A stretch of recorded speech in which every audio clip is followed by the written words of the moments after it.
Welcome to the start of another week. And tonight, friends, we continue with part 6 of our landmark series. This time we're heading high into the Himalayas to explore one of the most extraordinary architectural landmarks on Earth. This is the Potala Palace in Tibet.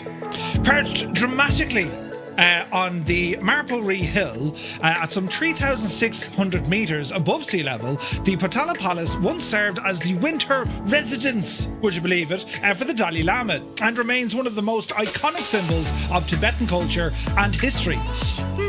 With its towering white and wet walls rising above the city of Lhasa, the palace dominates the skyline and the surrounding Himalayan plateau. Ooh, he said in a proud and happy voice. To reach it, we're taking on the Twin Otter. Yes, the DHC-6 300. That's the one. An aircraft perfectly suited for this sort of demanding terrain in and around the Himalayas. Our journey begins at a place called Pakyong Airport in a place called Sikkim. We climb across the mountains of the famously challenging Paro Airport. Then we're going to be tracking over the Himalayan plateau itself, overfly the Potala Palace before finishing back down the road at the Gonggar Airport. So it's all happening now. Hang on now. I'm going to... This will kind of sum up now, right? Yeah. Oh, Jesus, then. This will sum it all up now, to be fair, look. You can blame Gibbo Ireland for that. Because he's too much time in his checking hands. Right. I mean, there I am, look. You can see it on the vertical stream, which is probably good. MSFS tool. Words were invented now when I saw that earlier on. I was just like, well, do you know what it is then? Right? Jesus. Anyway... wait till I tell you me tale of woe. Wait till you hear this now, right? Great band though. Right, Tool. Oh, very good. Flyer10 says the airport doesn't exist. I think it's a sim issue. It's there, but yeah, it's not. I just asked AI for an accurate thumbnail of you. You know the word I'm saying in my head, right? It sounds like bat. Just say it, Murph. But anyway, right. I did a busy weekend. We had a busy weekend and got the new iMac Pro thingy, MacBook. Yes, that arrived. Totally lost, but now I've found myself somewhat using Mac OS. I like parts of it. Other things are crap. Other things are brilliant. It's weird, isn't it? But anyway, that's all up and running and things and stuff. Great. You know, Sunday evening was time to relax. It was a busy weekend. It was like, right, sit down now in front of the telly. I'll have the Mac. I'll do a bit of playing around, setting things up, figuring out what a magic mouse actually is magical. It has touchy-feely things on it, but that's not important. What is important, there I was, sitting there watching the television with my present lady wife and the cat. Right, and the cat just kept turning her head. I was like, what's wrong with you? She was sitting on a cushion, you know. What are you doing, cat? Right, you know. And then I said, pause that. And there was a sound. This. What the hell? What? There was water dripping out of me sailing. Ah, no! After we only decorated it. Ah, Jesus. The young fella was in the shower. Get out of the shower! What? Get out of the shower! Right. All sorts of panic.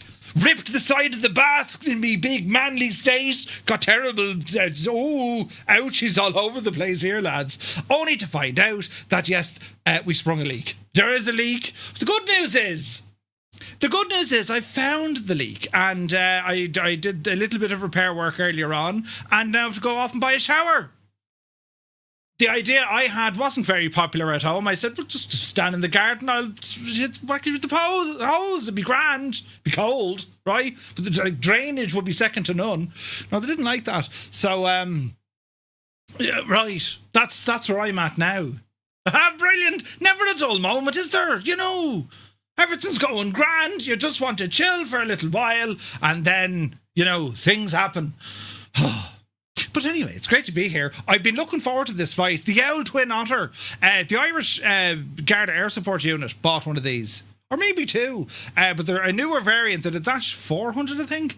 But yes, looking forward to flying this machine here today. So hope you're all keeping well. I hope you had a lovely weekend. You know, hopefully your weekend is better than mine. Right? And yeah, right. Anyway, look at buttons over here.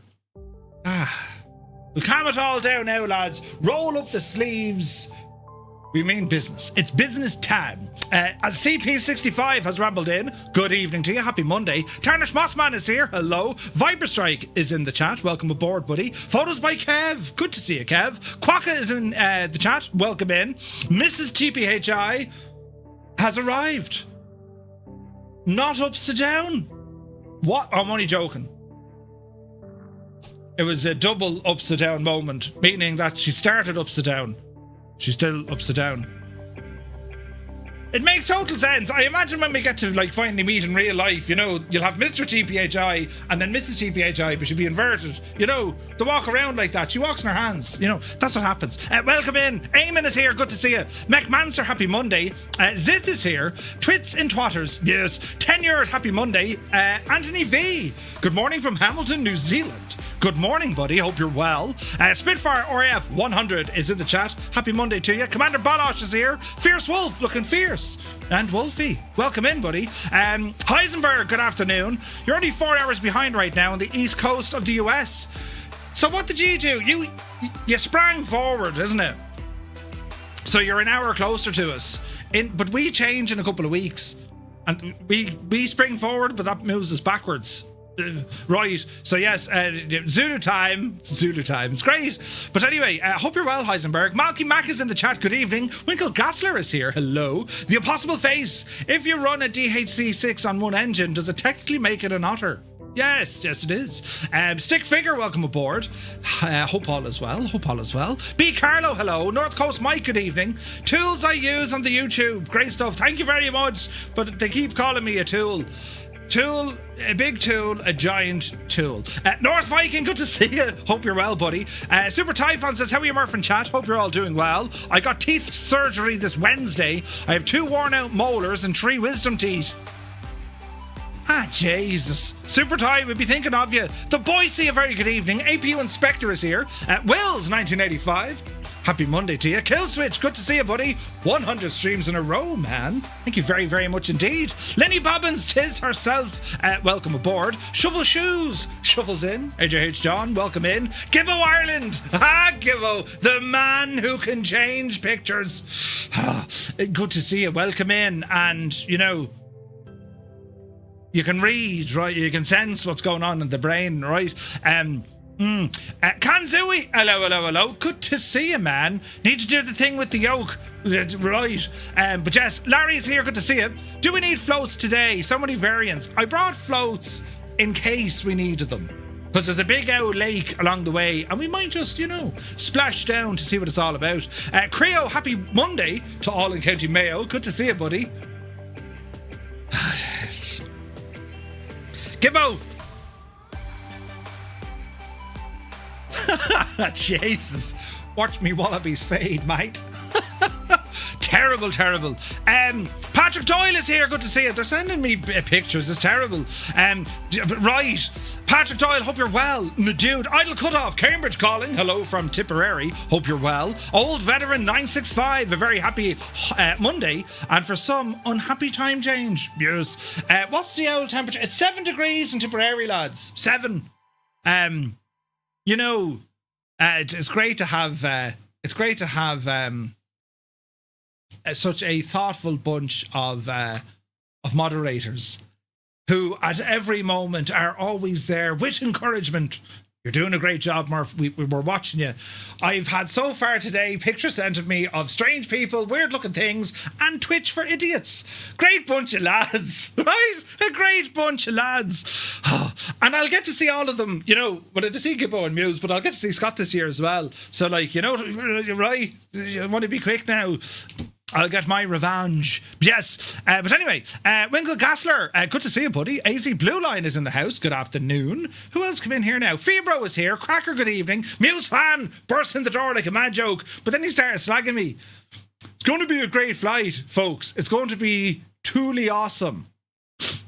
It'll be tool school. Wait, tool cool. Balls. Tool cool for school. Ah, Jesus. Lindy, it's all your fault. Rookie Pilot, good to see you. Prime subscription, 45 months. Cheers, buddy. Hope you're well, man. I was supposed to do practicing of the A320 yesterday. I didn't get around to it. So we're going to do it on Thursday. Daytime, yes. Many takeoff, many landings to see, you know, so we don't crash the shagging thing again. Very sad. 98 Vulcan, thank you for 70 in a row. Captain Kenobi is here. Good to see you, buddy. Angry B, welcome aboard. And Vulcan, that's 70 in a row, man. That's crazy town. Angry B, welcome in. Where's this now? You'll be after creating a schism with these tool jokes, Muse. It's terrible. Just shocking. In fact, Muse, I'm embarrassed. That's how bad they were. Filthy, good to see you. El Barto's in the house. Krabby1, hello. Why a flow plane in the Himalayas? There's a big lake. You'll see it now in a while. Ozymandias, good evening. Daddy Plump is here. Jesus, what was that? Did you see it? Something fell. Hang on. The sign fell. Get over there, Chief. Jesus. I can't believe we're having an issue in here. Things literally falling off the wall. It's in there now, couldn't tie it. Oh, Jesus.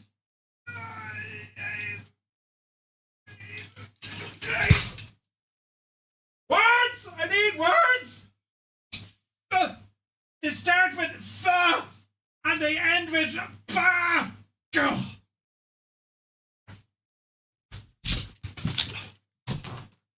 And I'm about to get in carpet burn on me shagging knees. Oh. Hello there. Anyway. Christ. Right, where was I? Things fell off my wall. I fell off the chair. I'm about to hurt me neck. Oh, Jesus. I'm going home. You're home. Yeah, but that was fast.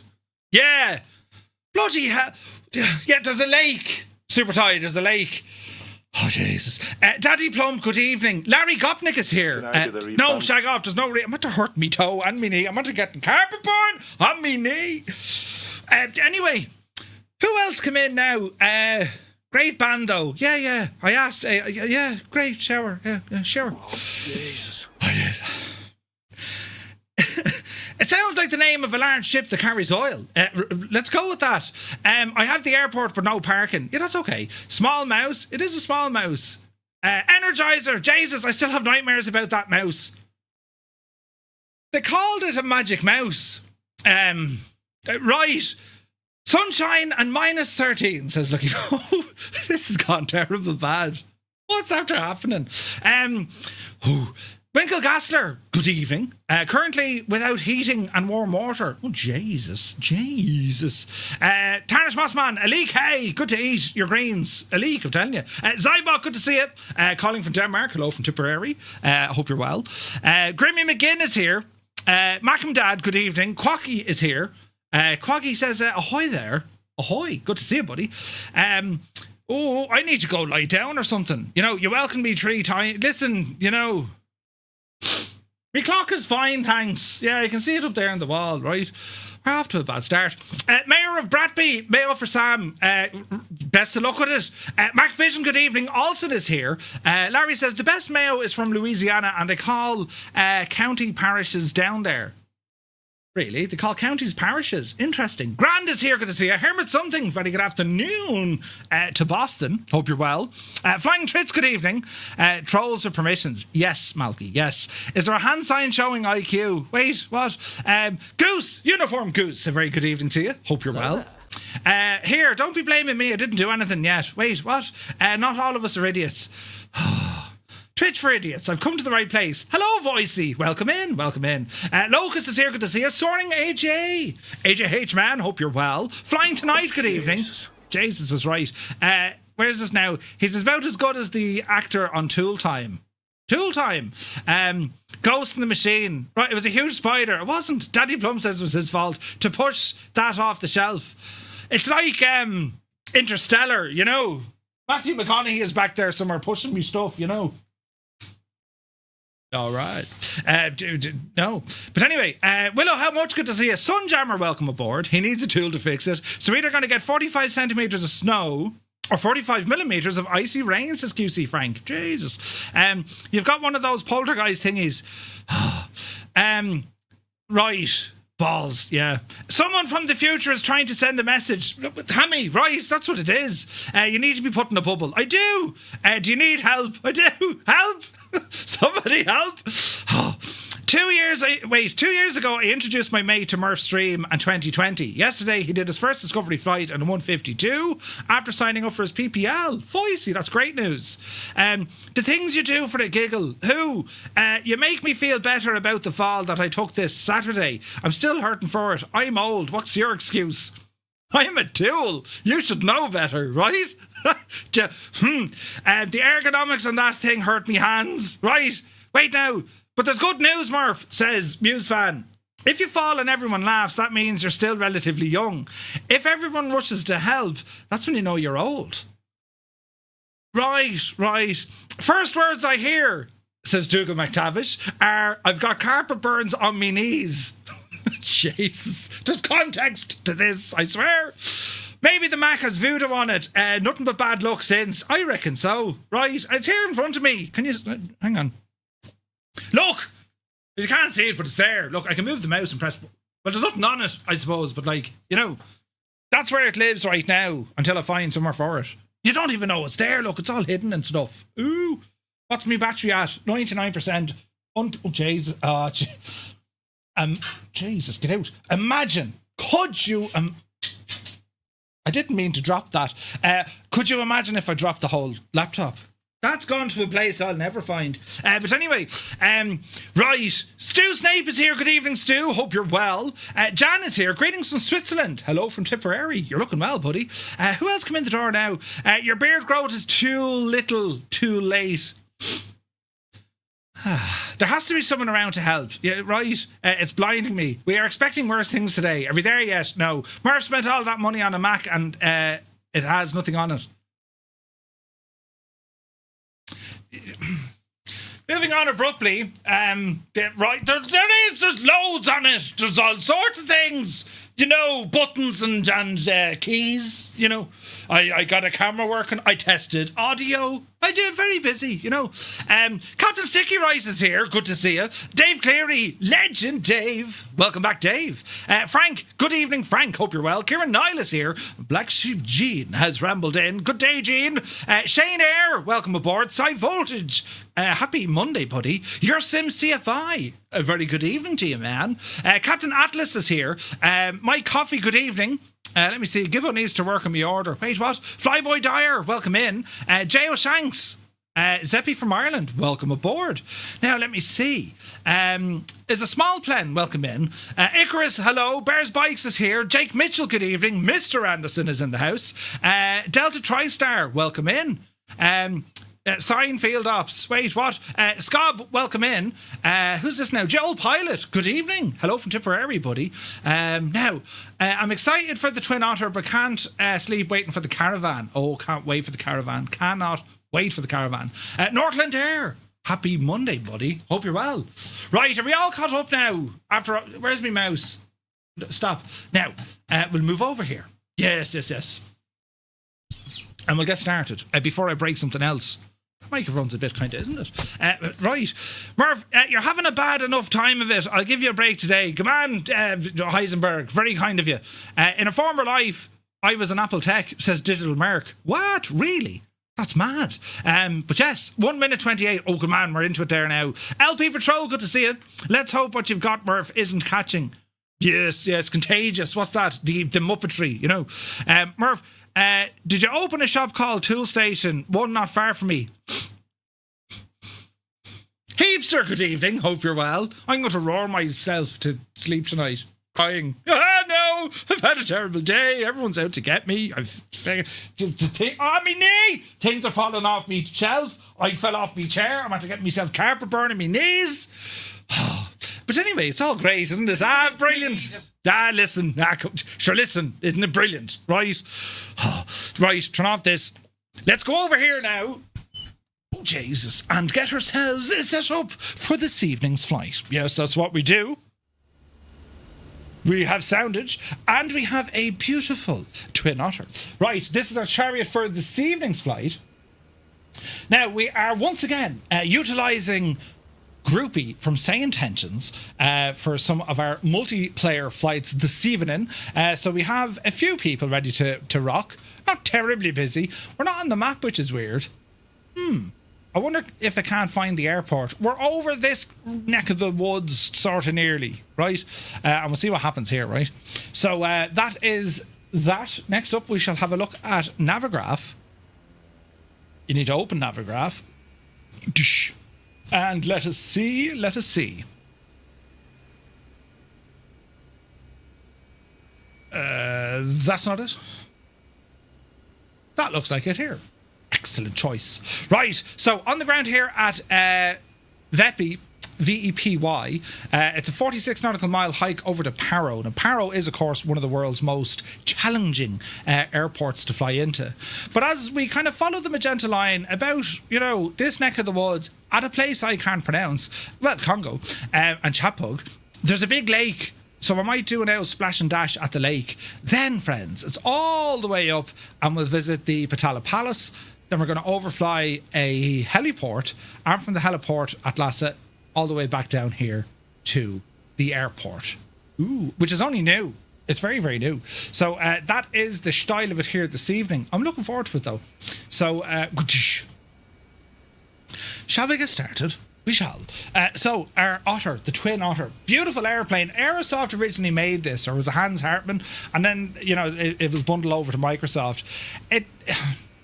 This is an aircraft that had so much potential. It's not terrible, but it could have been so much more better. Aerosoft pretty much abandoned it back in the day, and then they gave it an update, and then they said, right, we're taking it off sale because we've sold it. And now it's in flights in 2024. The good news, Sim Update 4 actually gave this thing an awful lot of fixes, which is great because, as I said, it's a remarkable airplane, exceptional stall capability, and they're used the world over. You often see these flying in and out of places like Lukla and just mad places. It's a cool airplane. I do love the Twin Otter, and as I said, a more modern one is now in use by the Irish cops. So blatant abandonmentism, absolutely, Muse. So this is our chariot. Now we are fitted with skis, or better word for those, sails? No, Jesus. Pontoons? Yeah, let's go with that. Amphibious is our capability. So floats, that's the shot. But we're amphibious, meaning we have the opportunity to use our landing gear or with the floats as well. All right. Model matching, playing a stormer already, which is great to see. So we shall close all our doors. We can use flow to do this. And let us jump inside. So, welcome to the cockpit of the Twin Otter. We're going to go ahead and get the master battery on. You have sounds working here. That's our hydraulic pump coming to life. Let me see here now. Lights are okay. Engine igniters are set to both. Quick look down here. What do we need? Ram air, don't need it. Anything over this side? Static is on normal. That's all good. That's all good. Suez on Syra. Or on styra, we have a look here. We have some lights, electrical panel. Let me see. No smoking, fasten seatbelt. We'll go ahead and get our beacon on. Anti-collision lights, position lights turned on. Bleed air should be off at the moment. Let me see. Circuit breakers all need to be. That's what I mean. Like it's a little bit kind of light. Do you know what I mean? Larry is here. Good to see you. Twin Otter is what Logan Air use. Yeah. It's pretty cool. You're half an ATR, half twatter for me this evening. Interesting. Generators should be in the off position for now. Bus tie is normal, that's fine. Taxi lights, pitot heat are off. Everything here is looking good. Now we have our prop, we have our fuel. So our fuel is now on. Windshield, washers, not worried about that. We have ignition, so we're going to put our props full. And let's just double check that our throttles are indeed working. And we have reverse. We do. Okay. So we're looking good here. Control locks have been removed. Our trims are down here on our lower right hand side. And, well, the only last thing to look at, lads, is a drop of fuel. Make sure we have sufficient. And we'll go 80%. Not worried about fuel transfers on this, so we're just going to load up all our fuel. And from here, we're going to get to starting these engines. Now, if memory serves me, fuel should be in a shut-off position. And now we see what happens, right? So let's have a look here. We have ignition manual. We have external starter switch right-hand side. Engage the right. Easy now.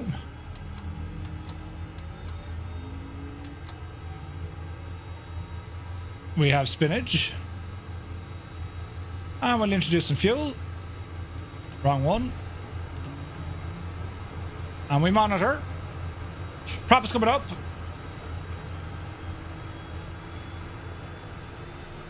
Not sounding too shabby here. Now, what else do I need to be looking at? Boosts. Fuel boosts. They're on. RPM is up around 40%. Ah, the blue. Didn't get rid of the neon blue floor. Yeah, it's shocking, isn't it? It's shocking. Now, let me see. Fuel flow. There she goes.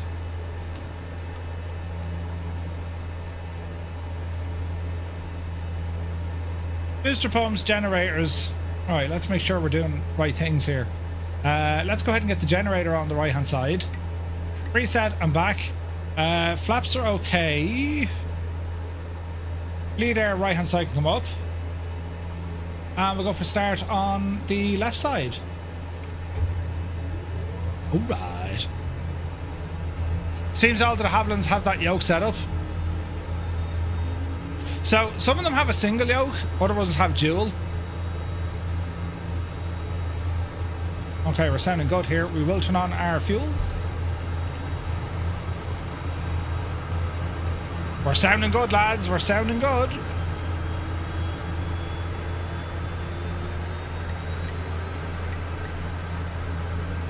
Alrighty then. Now you can imagine our altitude. We're fairly high up here, so we'll have to reset all this now in a moment. Sounds like we have a good start, so we will go generator first. That's a light. Generator left side, bleed on. Flight compartment lighted up. What else do you want? Taxi light can come on. Please don't leave it alone for the moment. Get some lights on here now. De-icer boots, keep it on auto. Prop de-icer, wing inspection light. We'll turn it on for the crack. And we're looking good up here. Alright. Okay, let's have a quick look. Booster pump given out to us. Pneumatic low pressure, that's quite okay. That'll come on itself. And what else do we have down here? Transponder. We're looking good. We're going to depart to our left hand side, so we'll taxi down here to the right. And we also have an autopilot unit. God dampener, autopilot engage, up, down, heading. That's all grand. Clipboard, we can remove that. Disappear the yoke if we need to. Quick check here in our engine instruments and stuff. So we're 4,600 feet. We'll need a bit of altitude for this one. We'll set in 10 for the moment.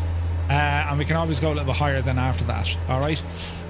Let's see what happens here. So, time is good. Stick you onto alt. We're not using the floats just yet. That's for a tablet. I don't know why they didn't, like, just put the tablet there. It's a mount for a tablet. Right, we're looking good. Get the yokes back in. Double check our lighting. So taxi lights are on. Let me see. Just landing lights now up on top. These used to be like a two-way kind of a rocker switch, but we'll just go with them here. And we'll come off the brakes. Small bit of power. And we have momentum. Decent sounds, isn't there? Flight Effects releasing a native version of the P180 on Thursday, correct and right. They were doing a trailer, I think, there in the last few minutes. Hey, Belbro, good to see you. Alrighty, nice and handy. And we'll taxi up. Isn't it a grand looking machine, this, isn't it?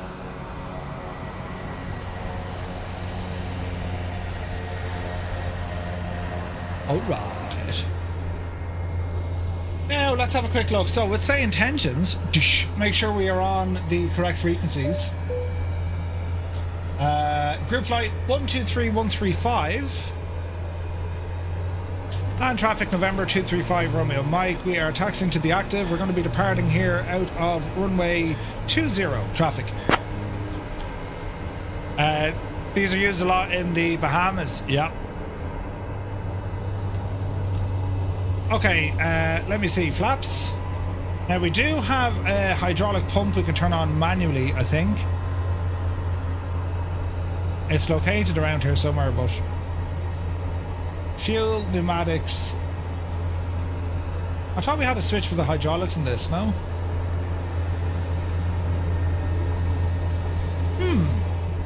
Not to worry. Lazy Boy, good to see you. Cornwolf, good to see you. Welcome in, lads. Now, the reason why we're going this way, there's a bit of a drop off the cliff, you see. If we go this way, we're high into the mountain, so we do have a lot of capabilities, a lot of performance with this aircraft, but we just don't want to make a total mess, do you know? Alright, looking good here. Generators are okay, bus ties are okay. Yeah, we're looking good. Backlight, good to see you, buddy. Hope you're well.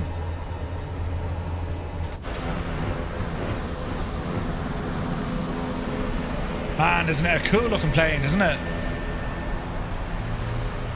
Alright, get ourselves turned around.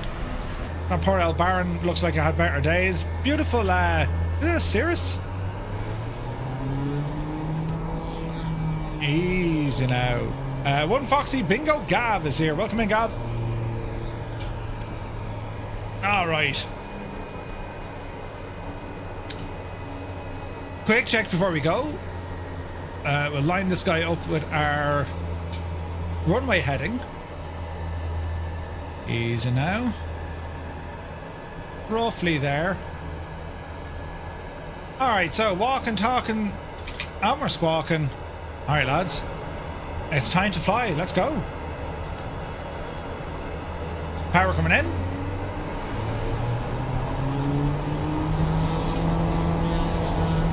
There's the takeoff power. Big machine to get airborne. Airspeed's alive. There's 60 knots. Coming up on 80. There's 90. Yep, see Daisy. Nice and easy. Landing gear in. Gear coming up. Hey, Strap, good to see you, bud. Roll Tide is here. Welcome in.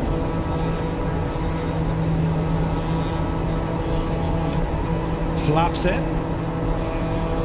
Man alive, look at the scenery straight away. Straight away, look at this. Absolutely gorgeous, man. What a part of the world we're in. The Himalayas. The Himalayas. Right. Small bit of trim. Ease off the RPM a bit. Landing lights, good luck to you. And we just want to climb out here nice and easy. The wheel from Rambach moored. Speed is looking okay. Right, lads, what we're going to do now, well, if you're flying along with us, if you're on the Xbox or the PlayStation, press 1. PC pilots, it's number 2. To our Skynet pilots on Groupie, it's number 3. And if you feel terribly sorry for Murph because he's just an idiot, a total muppet, you press number 4 and make us all feel better.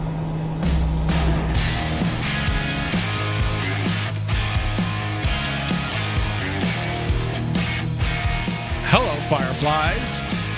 Welcome to the Flying Circus. We live stream Monday to Friday, 2000 Zulu time, right here.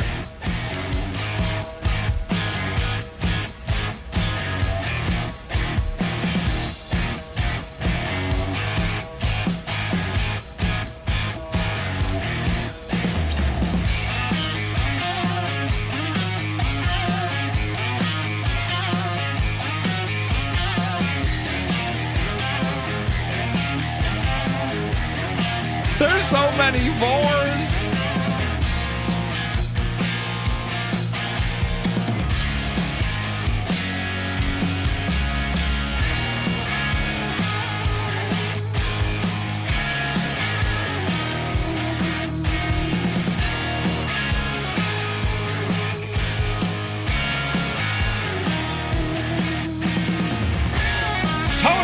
good evening. Good to see you, buddy.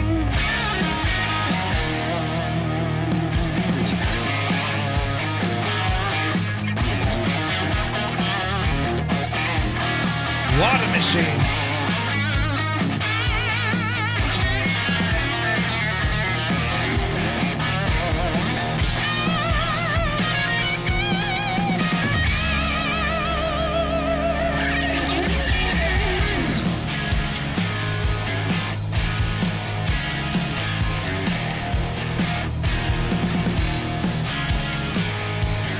Isn't it gorgeous? The scenery tonight. This is going to be a pretty run. Right, let's have a look here now at our autopilot. QC Frank, good to see you. Alrighty then. So, can we operate the autopilot is the next question. Let's go heading. So we're going to say heading mode armed. We need this for autopilot. God dampener, autopilot engaged. Heading mode, altitude hold. And let's see what we're doing.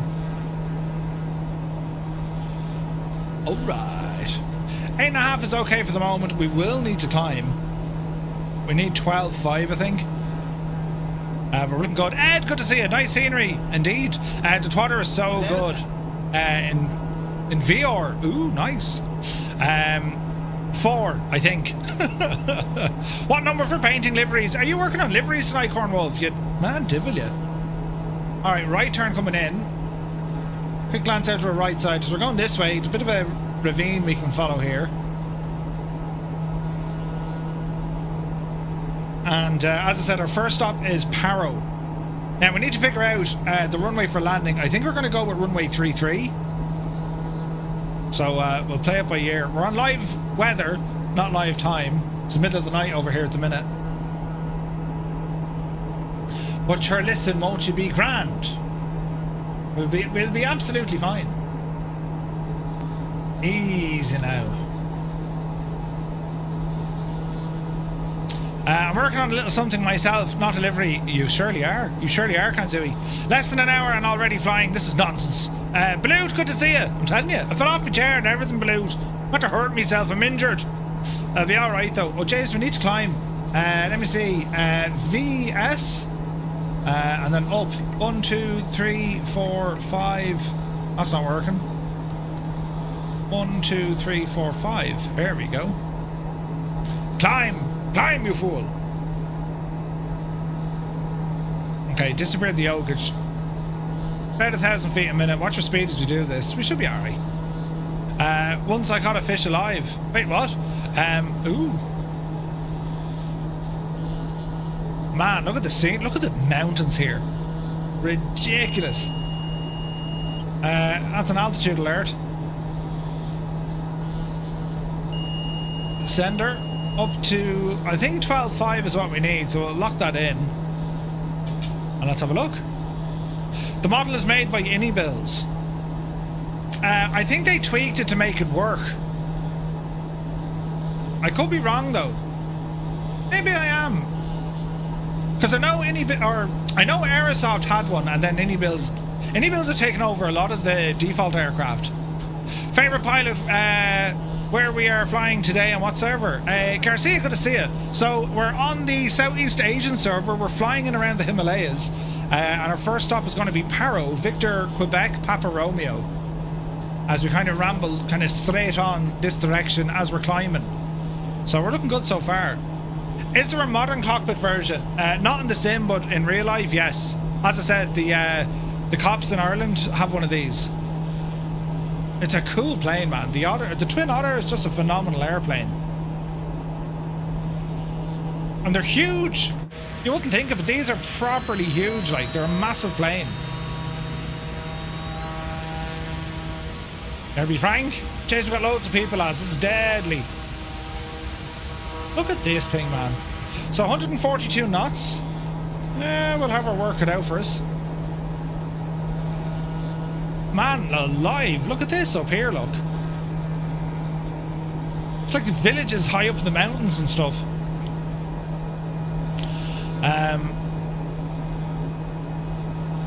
Murph was never wrong. Never wrong. Are you mad? We're about we're about to Buddhist monk the Himalayas and become one with them. Rad, we are. Those heavy floats are keeping you in the 140s, yeah, I'd say so. And we're climbing. We'll probably squeeze it to 150 at a push. 10,500 here as we continue to climb. Look at all the cars, look. I somehow think the cars just wouldn't be, you know what I mean? Maybe they do. Right, we have a bit of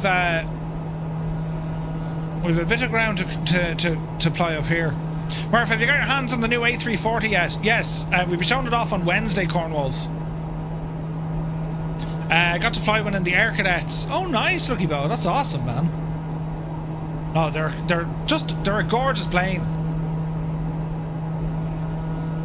Relatively bulletproof as well, right? I mean, you can see these operating in some extreme parts of the world.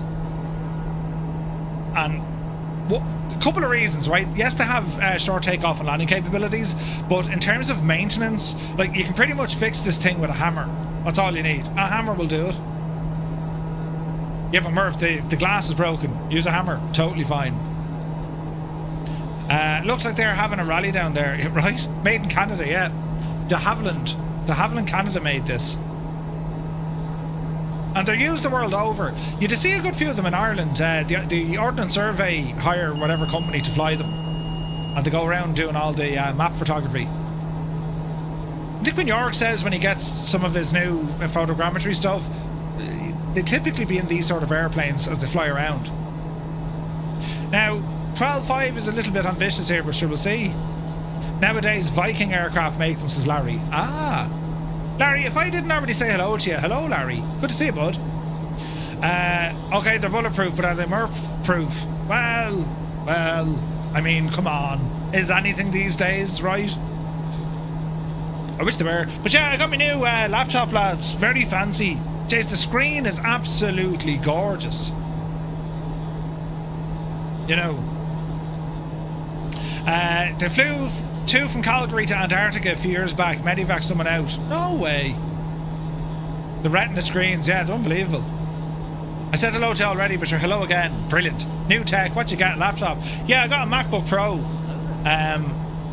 Because like the price, I was looking at a HP Omen for a good while, and it was good value at like what I thought was 1,400 quid. And then the prices, of course, keep going up and up and up and up and up and up, and it's absolutely ridiculous, right? The prices and the scaling and the scalping and all this sort of jazz. Up the hill there, please, Jabao. Yep, yeah, Jibba. So when I was looking then at Mac, I was saying, hang on a second, they're not going to like offend me with the different RAM. So like the default MacBook Pro, it comes with a 512 hard drive and 16 gigs of RAM. So I went with a terabyte hard drive and 24 gigs of RAM. And which is, it seems to be fine. I mean, any testing I've been doing on it, it's great. The battery is quite impressive. I've only given it 2 charges. Now, if you do anything like intense stuff on it, you know, I did a bit of video rendering, bit of photo rendering. I threw on a game or two just to see how it behaves to it. It like absolutely eats the battery, but it's good. Yeah, it's it. But you know what's interesting? So like I was looking at that Windows PC. It went from like 1,400 up to 1,900. And like when you consider, right, okay, a Windows PC, depending on what you're going to be like, what's the use case of this machine, right? I mean, 90% of all my 95% of all my time is spent here with my PCs, right? So you're only looking at a small percentage of a bit of travel, you know, meetings and whatever else to go to, and having something that is just going to work without having the need of like extensive gaming capability. So it kind of ticks the boxes there, you know what I mean? An impressive Apple battery, is there such a thing? Oh man, it's good. Like you're talking, like if I'm just doing general tasks like, you know, email or Discord, watching a bit of YouTube, Netflix, that kind of general kind of light using, you're probably get about like 12 hours, 13 hours on a charge. No problem. You start throwing in some of the heavier stuff. Like I was doing, I set up OBS in it earlier on with a camera, and I was using like bokeh effects and trying to push it a little bit. About 6 hours, you know. Larry says I'm so much quicker on a MacBook than on any other computer. Ooh, interesting. I'm not gonna lie, it takes time to learn the UI. Bloody hell, it's like, what is this? But no, I'm getting used to it. Jetman Felix, good to see you. Mac is probably really good for video editing. It depends. It depends.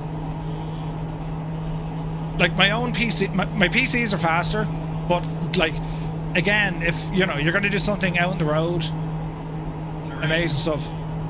Yeah, we've lots of terrain ahead. There's going to be some crack getting over this, lads. We need to climb again. Look, call it 15.5 up the hill now, fairly lively, Pajo.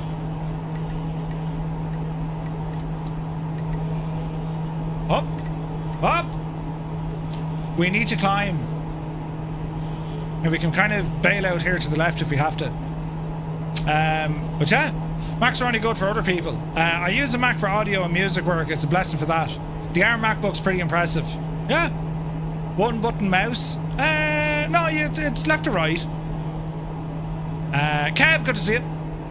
Vacuum, good to see it. So I couldn't believe it. If you go onto Apple now, they're about $2.5 grand. And if you like check Curry's or Harvey's, they're about $2.5 grand. I got that on Amazon for $2 grand. I was like, buy now, buy now. So even to get something equivalent on the Windows side, it's $2 grand. It's the same price. $2 grand on Windows. The advantage you're going to have, it'll probably come with a 5060, maybe a 5070, maybe. But like the sheer speed of the, it's an M5 chip. The speed is absolutely ridiculous. Like it's rocket ship fast. You know? Plus the screen on the laptop, the Windows laptop I was looking at, rubbish. Like 60, not really, yeah, 60 hertz, but like just HD. Not great. And like when you consider things like photo editing, you need to have a decent screen. You know what I mean? Authorized reseller, yeah. No, it was Amazon, but it was sold by Amazon. And I wouldn't mind, like, I checked the price again because it's like when I saw it on the Apple Store, I was like, that seems dear. It's already gone back up 200 euro. So very same machine, 200 euros dearer. Do the maths there, like. But no, so far, I'm getting used to it. It's all part of like, it's a studio. It's a mobile studio. That's what it is, right? There's no other need for it. It's not for gaming. It's, you know. But is it Merv disappearing when it's his round?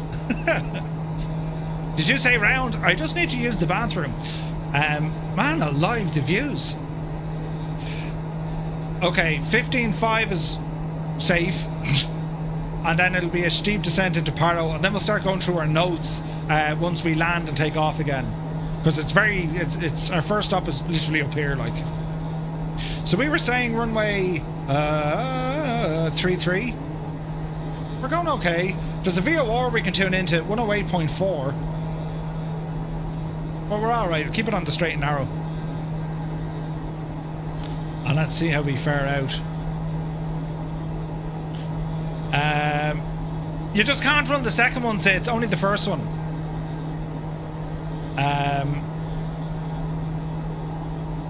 Mac famously has very good color calibrated screens. Yeah, dude, like they are incredible. They're incredible. Best screen I've ever seen. You have the Air, Kanzui? Yeah, I was going to get the Air, and then I was just worried about overheating and all this jazz. You know what I mean? Man alive, look at the friggin' views here. So, it's not this canyon. It's the one over there. It's never gotten warm? Ooh. Destination airport? Well, this one is Paro. Victor, Quebec, Papa Romeo. We've a bit of mileage to do. No trouble telling it's a purpose-built Canadian plane. Windshield defroster around the outside and the extra defroster strip, especially on the wiper. Yeah. Rad Baron, not only that, dude, right? But if you look even at the side, I thought they had it modelled. They do. They even have ice shields. Extra layer of ice protection on the fuselage for the props, look. That's how you know the thing was built for cold weather. There's an extra layer of fuselage on both sides. Mad, Ted, mad. Although I don't do any video, you don't need the Pro. Yeah, or you don't need the Pro. Yeah. Chronicle, good to see you. I haven't been around here much. Curious about Flow. Loved it in 2020. Looks good on your screen. Are there any major issues? No, man.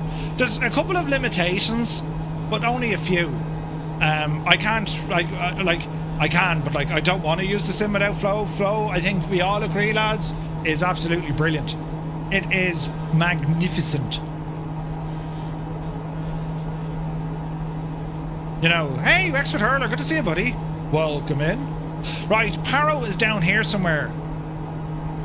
So, what we need to do, disengage the autopilot, get our landing lights on,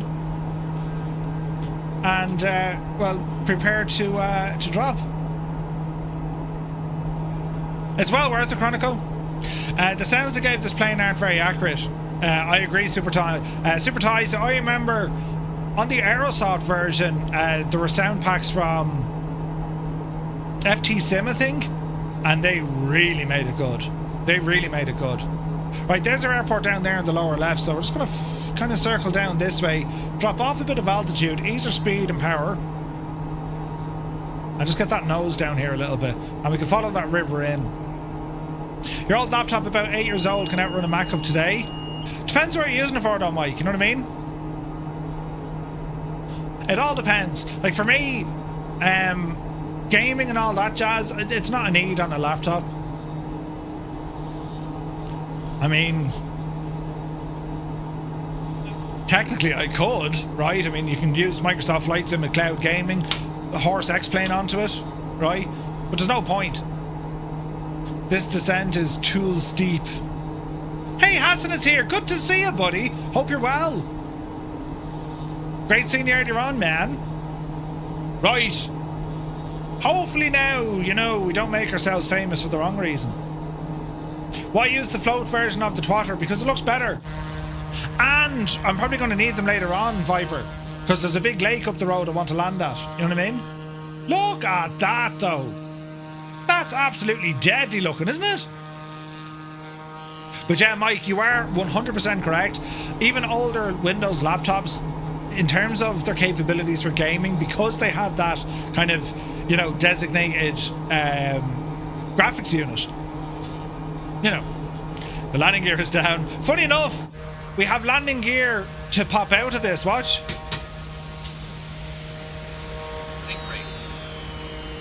Do landing gear.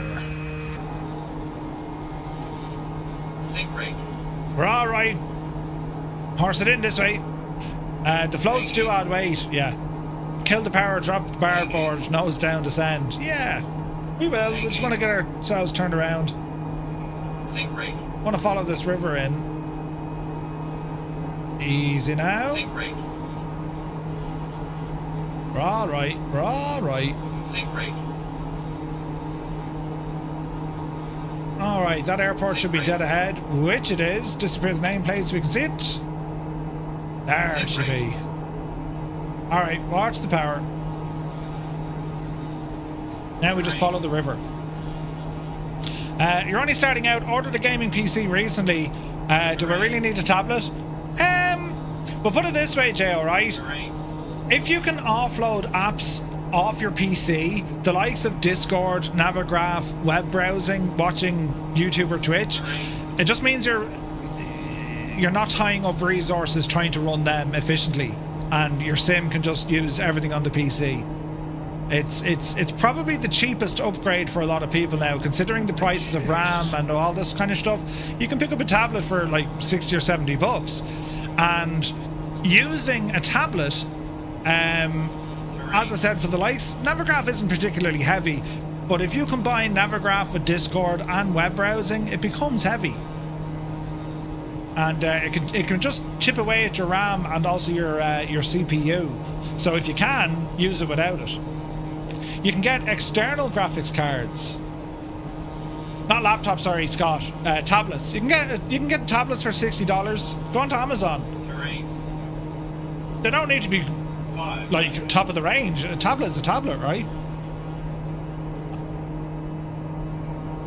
All right, what's the power?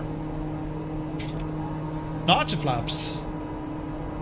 Man, this is... I think we watched Aliland here a while ago.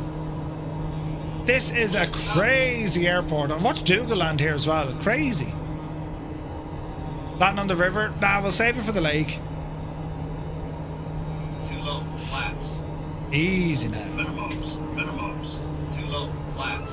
We're alright. I think this is a default airport in the sim as well. Flaps. Easy. Jesus, there's sheep on the runway. Maybe they're not sheep. 10 for good way.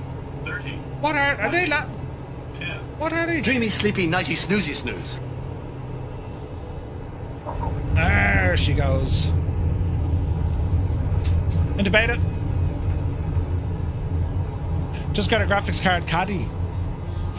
Can you get external graphics cards for Apple? By the way, Stu Snape, you absolute divil, like his timing is unmatched. The man is a black belt and pressing that button. Cockpit development team, Seb, where are we at, buddy? Hope you're well, man. Thank you so much indeed for 44 months. Hope you're well, man. Yaks. 40 cows. Yakety yak. Don't talk back. Patrick is here. Good to see you. Is this the default Twin Otter? Yes, sir. Yes, sir. Samsung Galaxy tablet's about a third of the price. Yeah. Still make the Twin Otter not that far from me. Really? Yaks, cows. Yeah. We'll go down and have an owl chat with them here now. Man, the sound. Why am I on the grass? Go on to the taxiway. Don't mind me. That's a Dash 8. Don't mind me. Oh yeah, model matching's on fire tonight, yeah. You just put the graphics card into a caddy, I think. Ooh. Ask them if they have milk.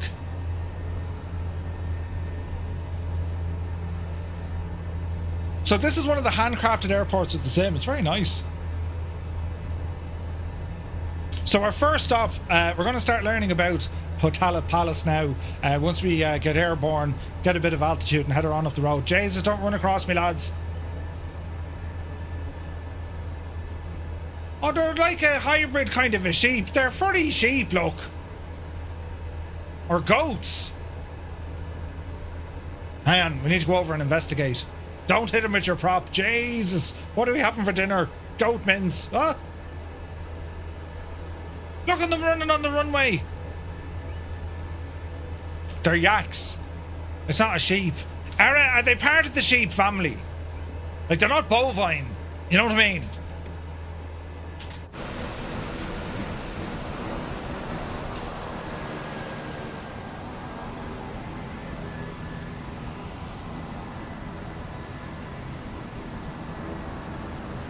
But the poor devil not get absolutely roasted, no?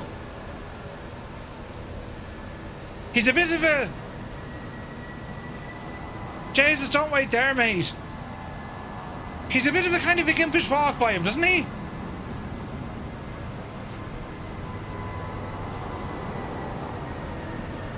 Shit, who was that? Flyer 10, you literally ran over his head. Look at him there eating the runway. Come on yourself, look. Ah, brilliant. Yeah, good, wholesome, tarmac, asphalt. That'll put hair on your chest now, lads. Moving on. Let's go. Yeah, the runway suddenly gets very bumpy. Look at the height we are compared to, like, the friggin' Kodiak, look.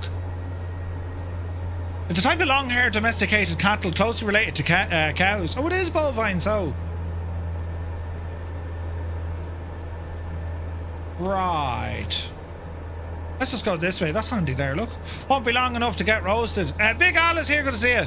Murphy loves Vancouver. He even entertains the tower staff. Vancouver, you say? I like Vancouver. Oh, wait, hang on. Balls, no. Would I be doing a Vancouver? That just like... I got it now, lads. Ah, great. Oh, it's a miniature woolly mammoth. Let's go with that. What's going to happen here now? Beep. Honk! Get out of the shaggin' way!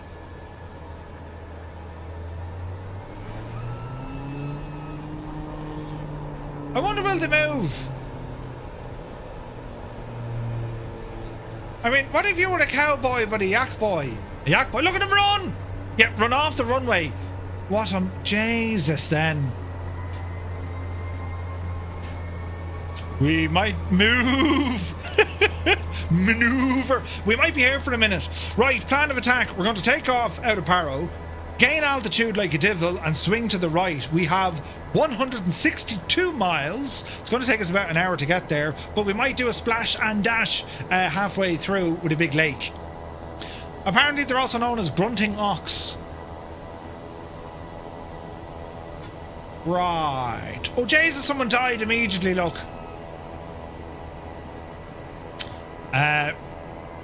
Let's have a look at the old heading indicator. Come on, Betsy. There we go. Runway heading it is. 1 knots of flaps for takeoff. Hold the brakes, power coming in. What's the old time and weather? Weather's live time.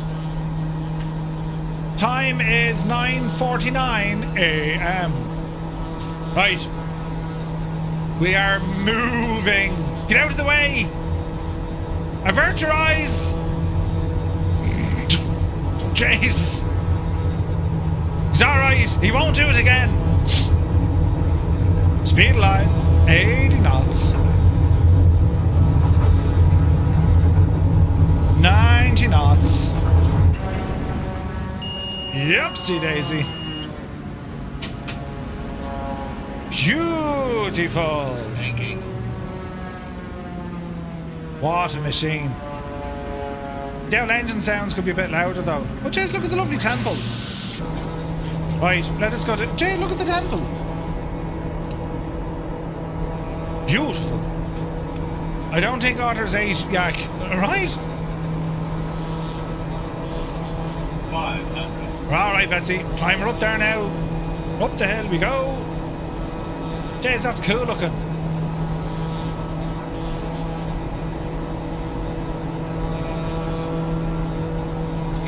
Very nice.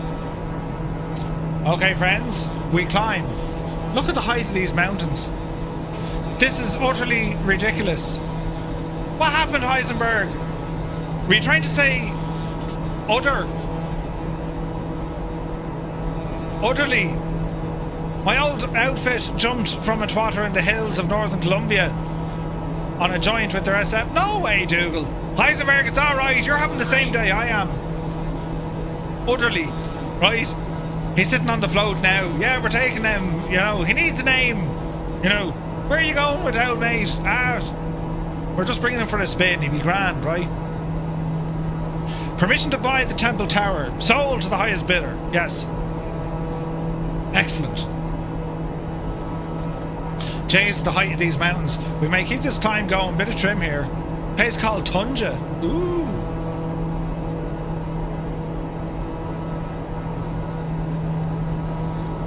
Interesting roads.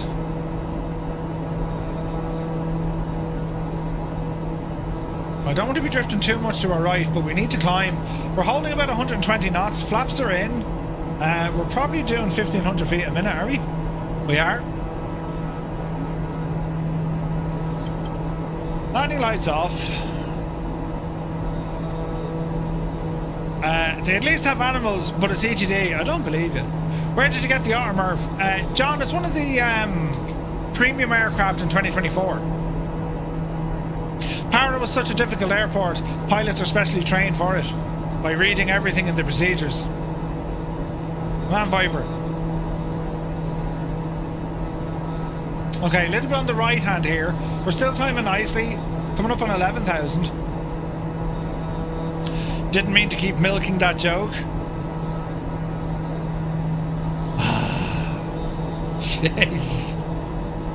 Lads, it's only Monday. You know.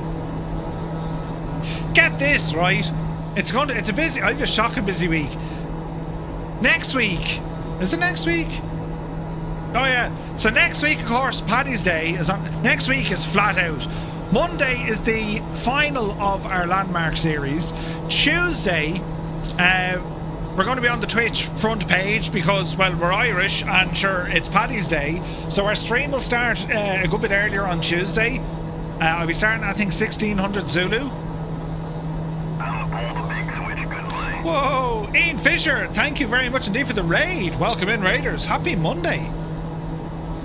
Hope you had a great stream. You join us in the Twin Otter. Allow myself to introduce flying around the Himalayas. myself. I really hope we can get over the mountains here, you know.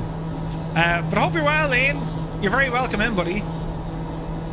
So yeah, so next week, Monday is the grand finale of our landmark series. Tuesday is a much longer stream because it's Paddy's Day. Wednesday, Genuas. Thursday, we'll have our VATSA in flight. And then Friday, we're off to FS Weekend, is it? No? Yay? Yeah, we're off to FS Weekend. Jesus! Hey, Bevan is here. Good morning, buddy. You're at 16,000 and climbing? Alright. Good news is, we're still doing good airspeed. There's everybody. Let's see how we go. So then we're back from FS Weekend on Sunday. We'll stream Monday. We'll do the news on that Monday, which is like the 22nd or something. Or 23rd. I'll do a something on the Tuesday. And then Wednesday, I'm away for 2 weeks. 2.5 weeks. It's all happening now, lads. I'm off to New Zealand. Jesus, look at this scenery. Couple of dinners to go to have to celebrate getting really old. Also have a Spanish officers to host. Ooh, Scott, is it your birthday next week? Ooh. Now I need to get us out of this mess. We're at 14,000 now, still climbing. I will carry on, yeah, we'll go live.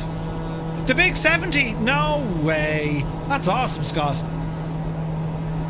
Sure, jeez, you're still only a young fella. You be grand. Right, this is going to get tricky. We can go right here, but I'm worried that we're going to clear all this. Jesus, lads. We could be in a spot at the bottom here.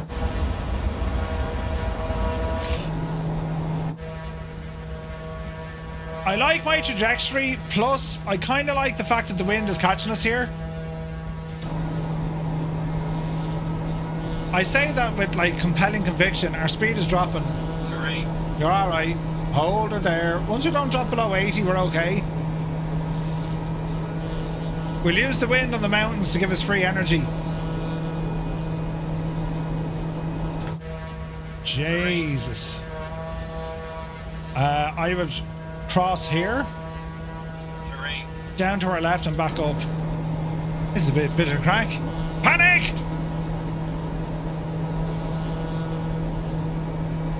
It is, John, the very one, yes. Murph, have you heard Ocean Infinity cancelled their search for MH370? No? You're 27 next Saturday, Super Tie? No way. Fiber Strike watched F1 for the first time on Saturday, and the race was enjoyable. Cadillac didn't have the greatest debut. Viper, Cadillac, Jesus, forget about them this year now. This is a year of just kind of figuring things out. Anyone else watch the Grand Prix on Sunday? I thought it was very good. Mercedes are very strong. Man alive, the climb out of here is nuts, isn't it? Enjoyed the race? Yeah. The first 20 laps, excellent. Excellent. Hey, Captain Sticky Rice, good to see you, buddy. Yeah, they were. 100% they were. Give Red Bull and McLaren a bit of time, they'll jump back, I'd say, but... Like, what? Piastri, like, Jesus. You can't see the next ridge. I don't say that. If we go higher again, we have. Oh, Jesus, we have, look. Right, keep her moving. At least get ourselves somewhere on track here. Gun Ho Guy, good to see you, buddy. Welcome aboard.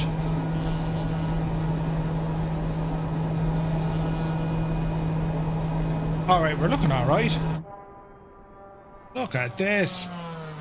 Man, the scenery up here, like we're like oxygen levels at this stage. 18,000 feet? Oh Jesus, look at the view though.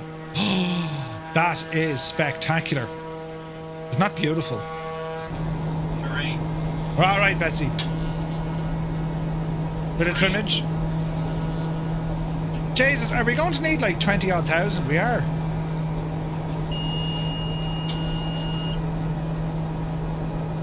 We'll call it 20,000 just for the sheer crack of it. Heading to heading mode.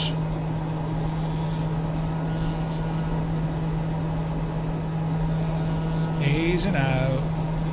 Easy now. Okay, heading. Autopilot. V-speed. We're picking up ice up here, look.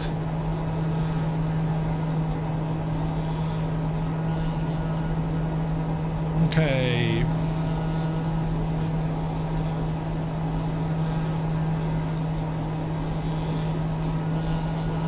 Let's get our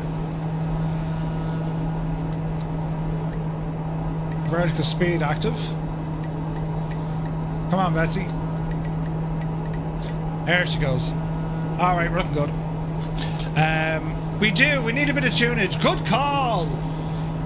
Some tunage.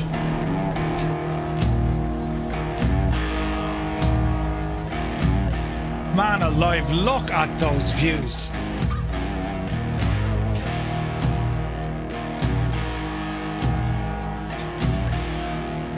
Gorgeous.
Absolutely insane looking, isn't it?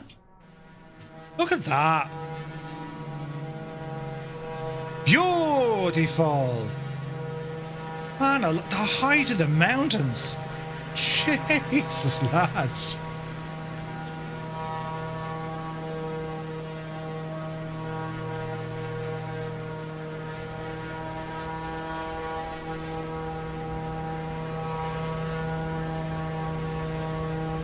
This needs some tunage.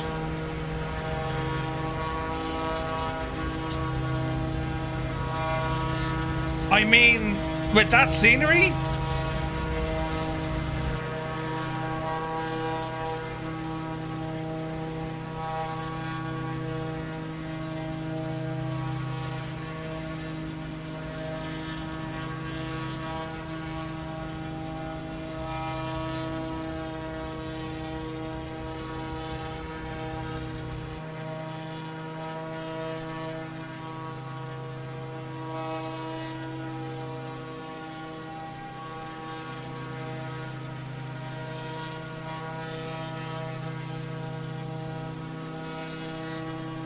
That's spectacular looking.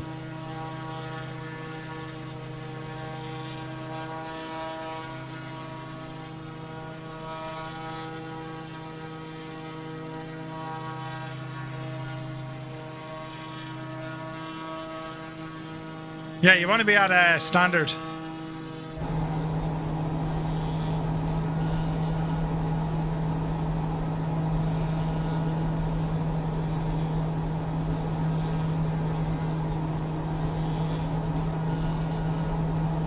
And there she be.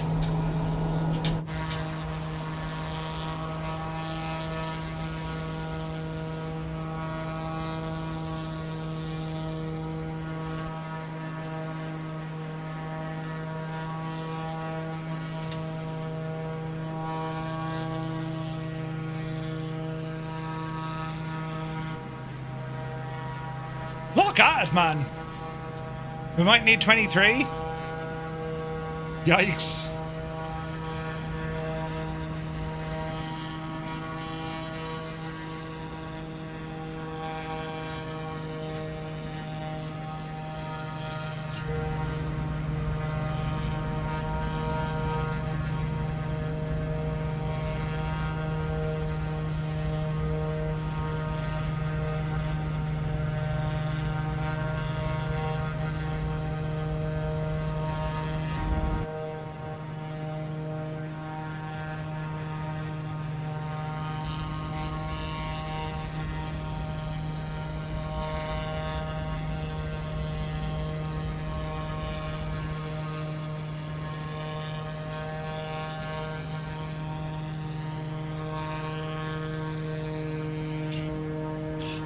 Don Waldy, good evening.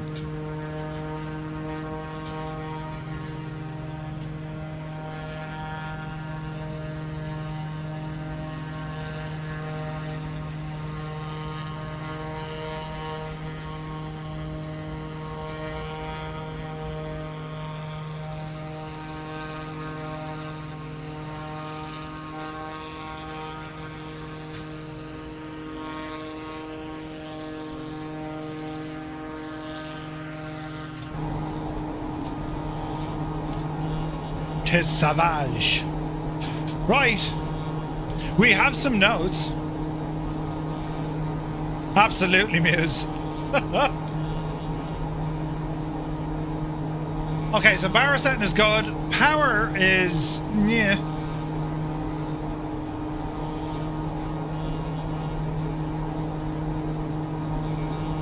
I mean, we're giving it all she has, so...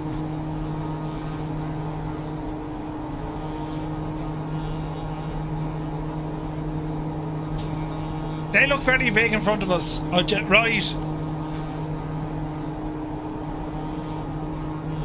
We'll have to play this one by ear, right?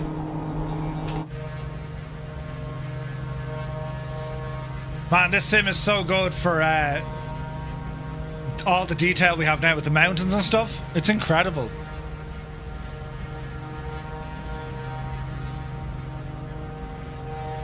There's Locust.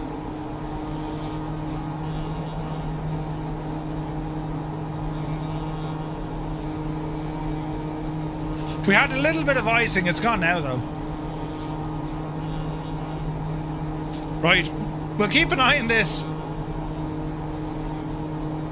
and see what happens. So, Potala Palace. What is it? A symbol of Tibetan civilization and spiritual authority. Rising like a massive fortress above the Lhasa Valley in Tibet, the Potala Palace, it's one of the world's most spectacular buildings and an enduring symbol of Tibetan identity. It's built on the Marpo Ri, meaning Red Mountain, at an elevation of about 3,700 metres.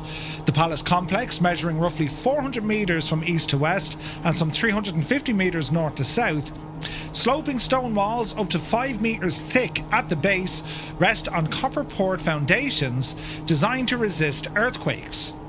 Climbing the ridge are 13 stories of interconnected halls, chapels and living quarters containing over 1,000 rooms, 10,000 shrines and around 200,000 statues.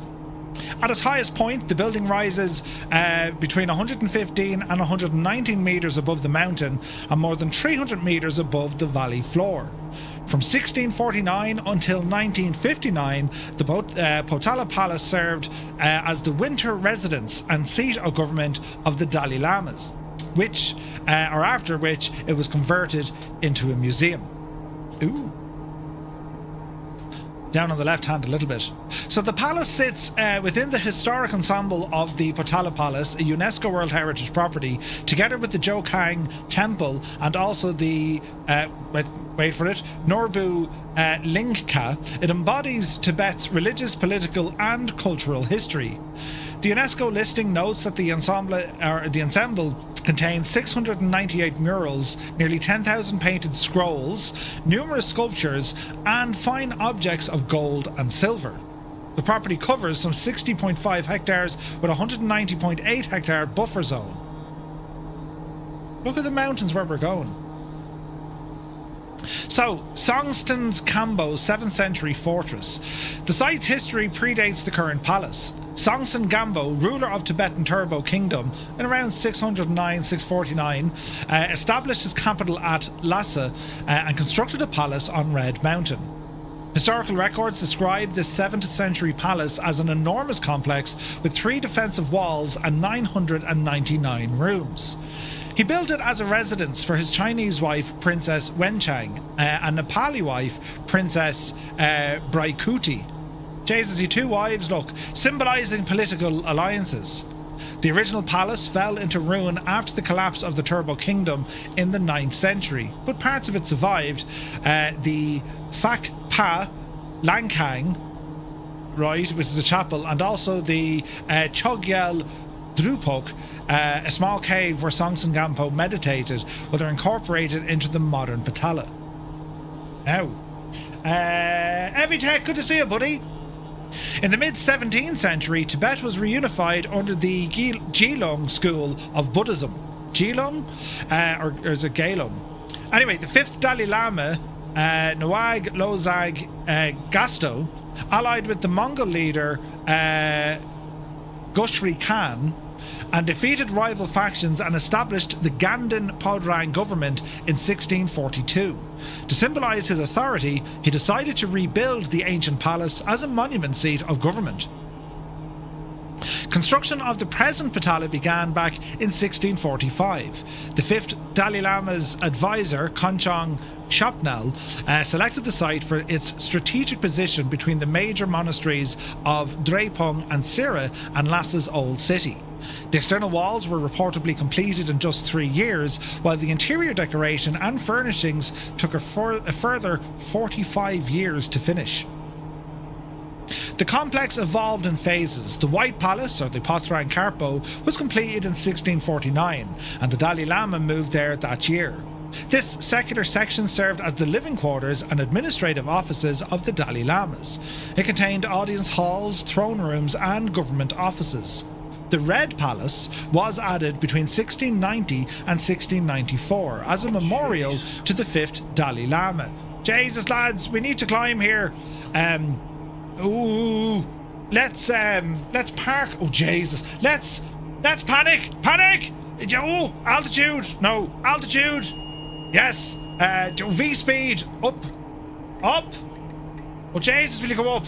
Up. Right, let's see what. Oh, Jesus. Heading left. Or do we go right? There's a gap in the right. Don't panic. I reckon we'll make this little slipping, you know, we'll slide it in there now, good and safe, and say nothing. Mr. TPHI, you'd want to watch it? What's me rate to climb? Oh, Jesus, will you go up?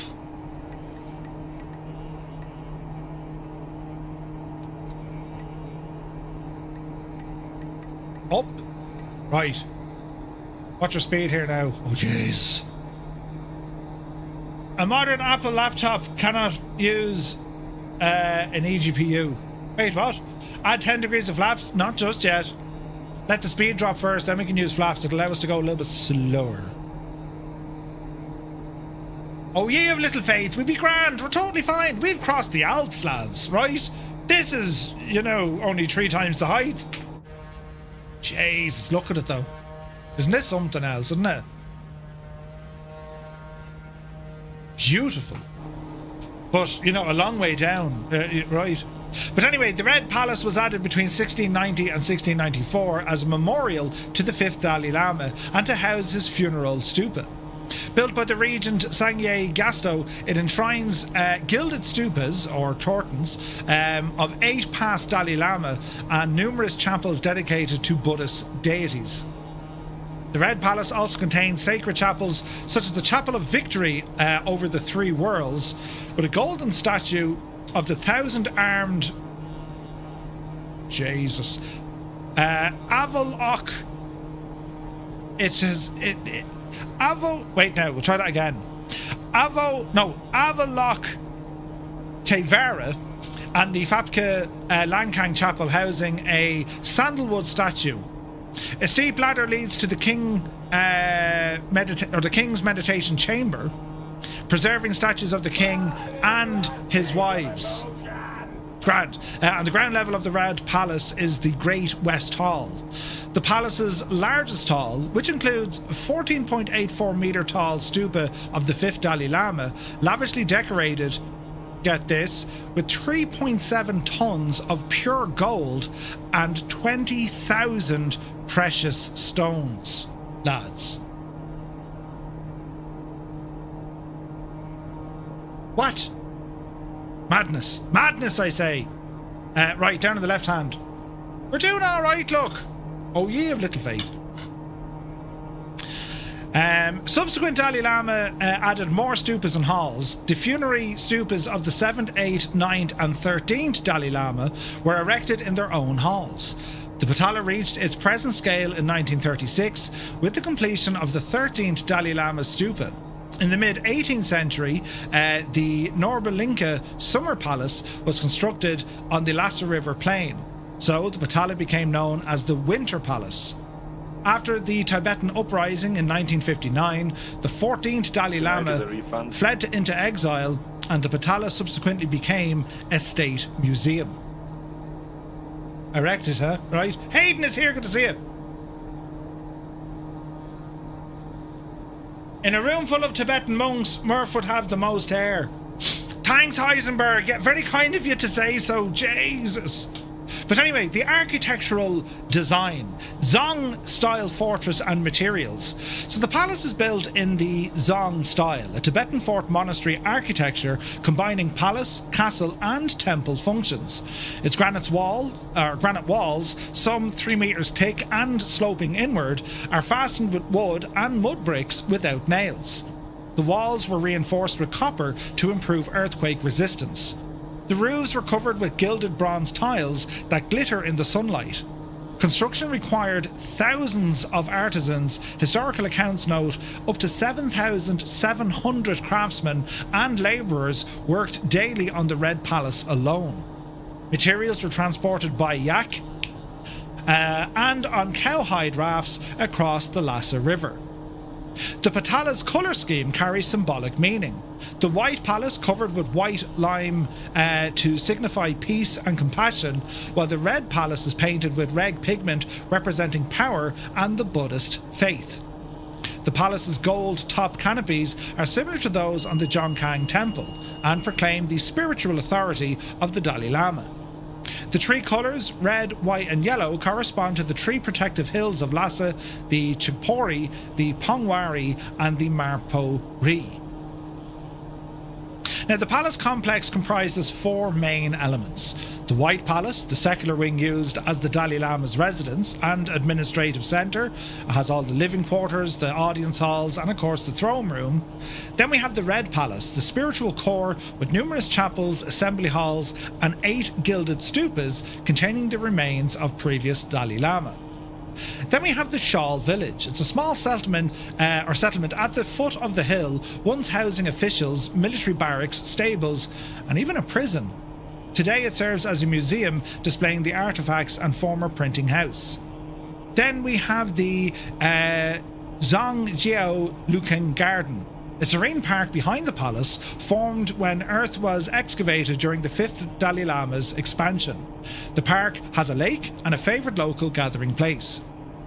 Visitors climb a Z-shaped staircase of 1,080 stone steps to enter the palace. Inside, labyrinth corridors connect chapels dedicated to deities such as that name I couldn't pronounce earlier, amongst also Yamantaka and also Kalatkara. Murals depicting Tibetan history, cosmology, and the lives of the Dalai Lama adorn the walls. This is all terribly, terribly interesting. Murph will be the Tibetan monk of reading everything. Wait, what? There's a big lake ahead of us. That's the one I was half thinking of, right? Down on the left hand a little bit. We're nearly there. As the winter palace of the Dalai Lama and seat of the Tibetan government for over 3 centuries, the Potala served as the heart of Tibetan theocracy. It embodied union of spiritual and secular power, housing both the Dalai Lama's chapel and the government's council chamber. The palace, naming after Mount Potala, and the mythical abode of the Bodhisattva, emphasizes its sacred status. Tibetans believe that the Dalai Lama are manifestations, of this compassionate Bodhisattva. Interesting. Hello, De Bruno. Good to see you, buddy. Thanks for the follow. Who's this now? Siphon is here as well. Welcome in, lads. Hope you're keeping well. I'm just reading some notes and then we'll be back to it. The complex, it contains vast cultural treasures, 698 mural paintings, nearly 10,000 tangkas, as they're called, and thousands of bronze and clay sculptures, carpets, canopies, curtains, porcelain, and jade objects. The libraries preserve sutras and historical documents, making the Potala an unrivaled repository of Tibetan art and literature. Many chapels remain active, with monks chanting and pilgrims performing clockwise chorus circuits around the base, spinning prayer reels prostrating in devotion. The palace is also associated with festivals such as the Sertrang, the Great Prayer Festival, where giant Tankras of Tara and Saki Amuni are unfurled on its white facade. In 1994, UNESCO inscribed the Potala Palace as a World Heritage Site under criteria 1, 4 and 6, recognising it as an outstanding work of human creativity, an exemplar of Tibetan architecture and a symbol of theocratic power. The property was extended in 2000 to include the Jokang Temple and in 2001 to include the Norbalinkas. UNESCO's brief synthesises notes with the white and red palaces enclosed within massive walls and turrets. They rise from the Red Mountain at 3,700 metres and symbolises Tibetan Buddhism and traditional administration of Tibet. Hello there, welcome in. Now, after the 1959 uprising, the Potala was converted into a museum. It was spared from destruction during the Cultural Revolution due largely to intervention by Premier Zhou Enlai, according to Tibetan sources. In recent decades, Chinese authorities have restored and maintained the palace, but rapid urban development and tourism pose threats. Visitor numbers are limited, currently around 1,600 to 2,300 people per day, and that's in order to reduce wear on the ancient structure. And booking permits are essential.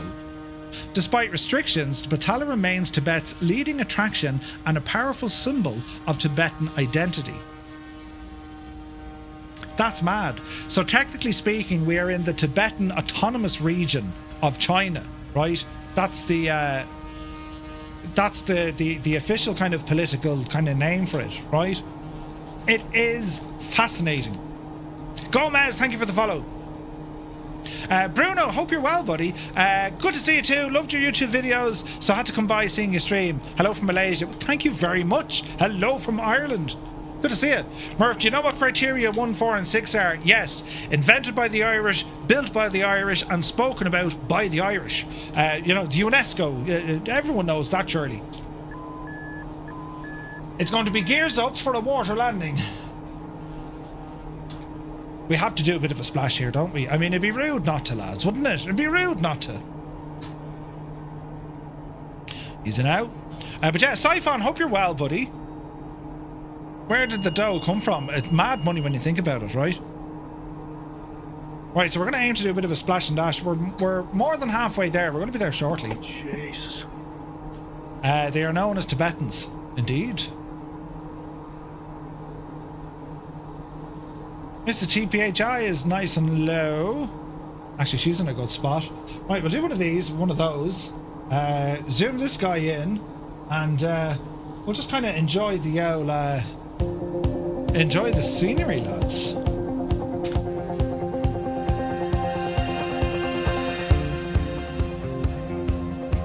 It's incredibly pretty here. Look at the colour of the water, man.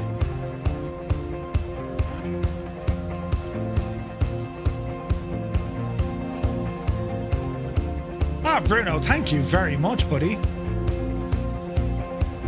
Boeing 82, good to see you, man. Right, so we're going to plan a splash and dash here in the lake and then climb again, but I think we're over the highest bit of terrain, at least for the moment. This is beautiful.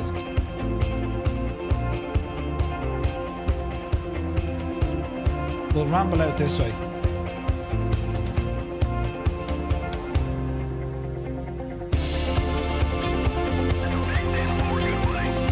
Muse fan, thank you very much indeed for the gifted tier 1 sub. What a legend. Cheers, buddy.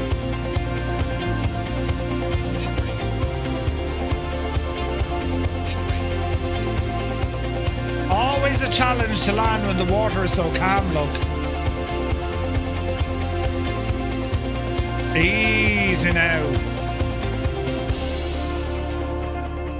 Watch your speed.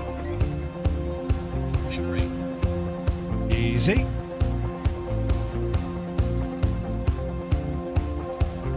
We're going to look for a nice, gentle splashdown. Beautiful reflections here, look. 500. We're looking good. Easy, there's a shadow coming in.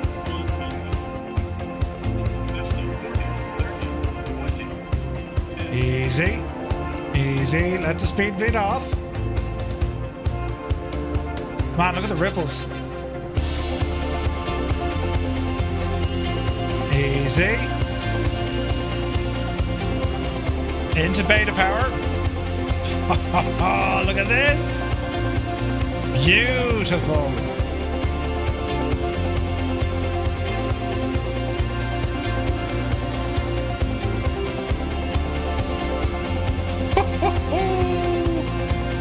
That was pretty. Alright, get ourselves turned. It's like glass, yeah. This is live weather.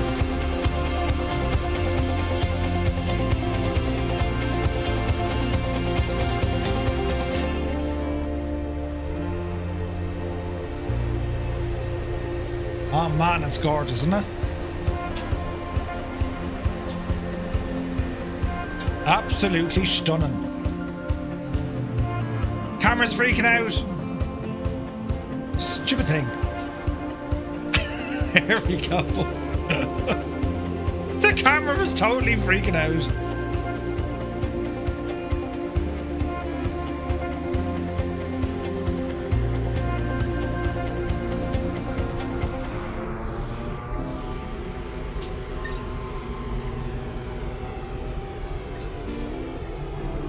All right. It is time to ramble out. Are we ready? 1 notch of flaps. Power coming in.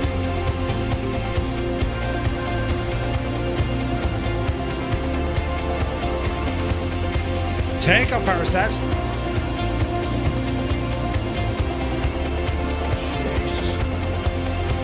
We're looking good. 40 knots.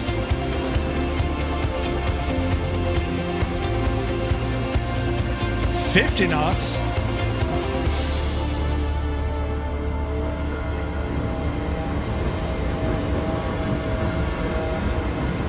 60 knots. Come on, Betsy.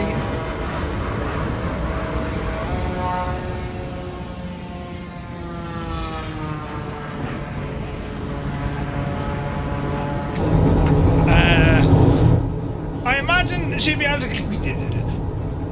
I imagine we can climb out of this. We're nearly at 70 knots. Are we forgetting something?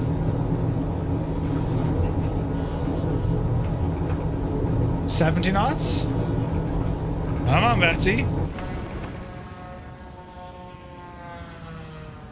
Nope. Are the wheels down? No. Gear is up.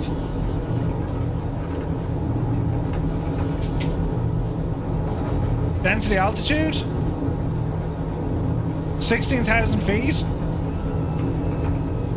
Come on, plane. 80 knots. Jesus.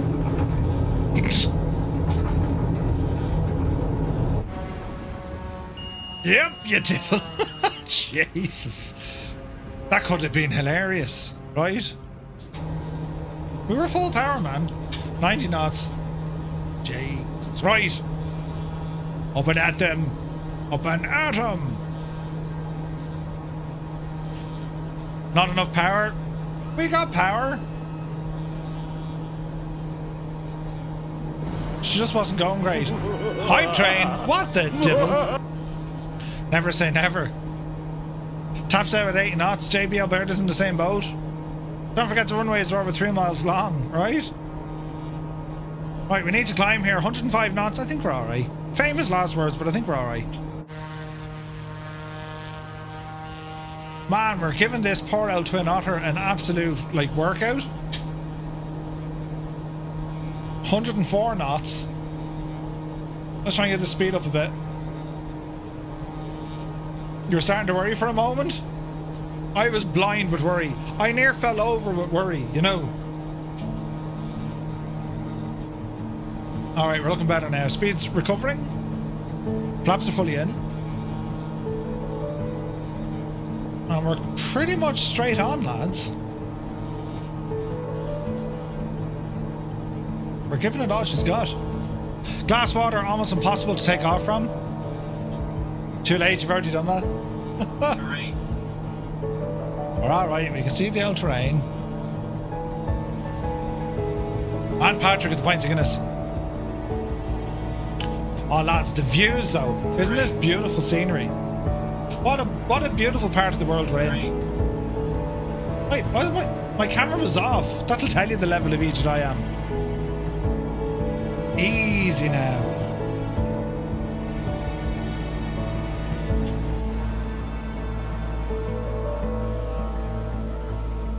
Look at the mountains in the background.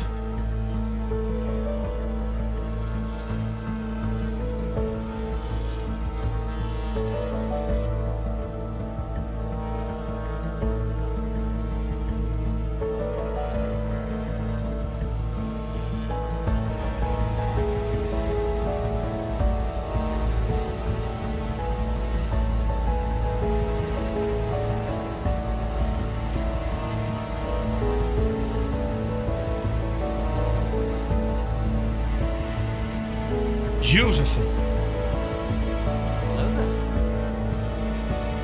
The Vatson Bean, welcome in. Many thanks for the follow, buddy.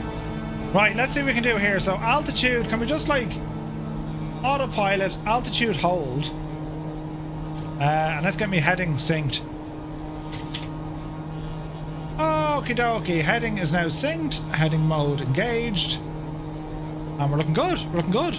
I want to try and start flying. Any tips for a complete noob? All responses welcome. Just start, buddy, just start. It's going to take time. Try and stick to one aircraft you like, one aircraft that you fancy flying, and yeah, just keep doing it. Look at this. This is insanely good, look. What's the outside air temperature? Have I now gadget for that? We have.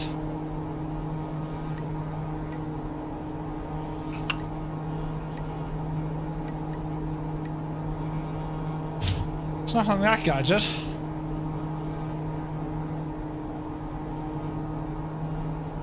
Wait, have we nothing that tells us temperature in this machine?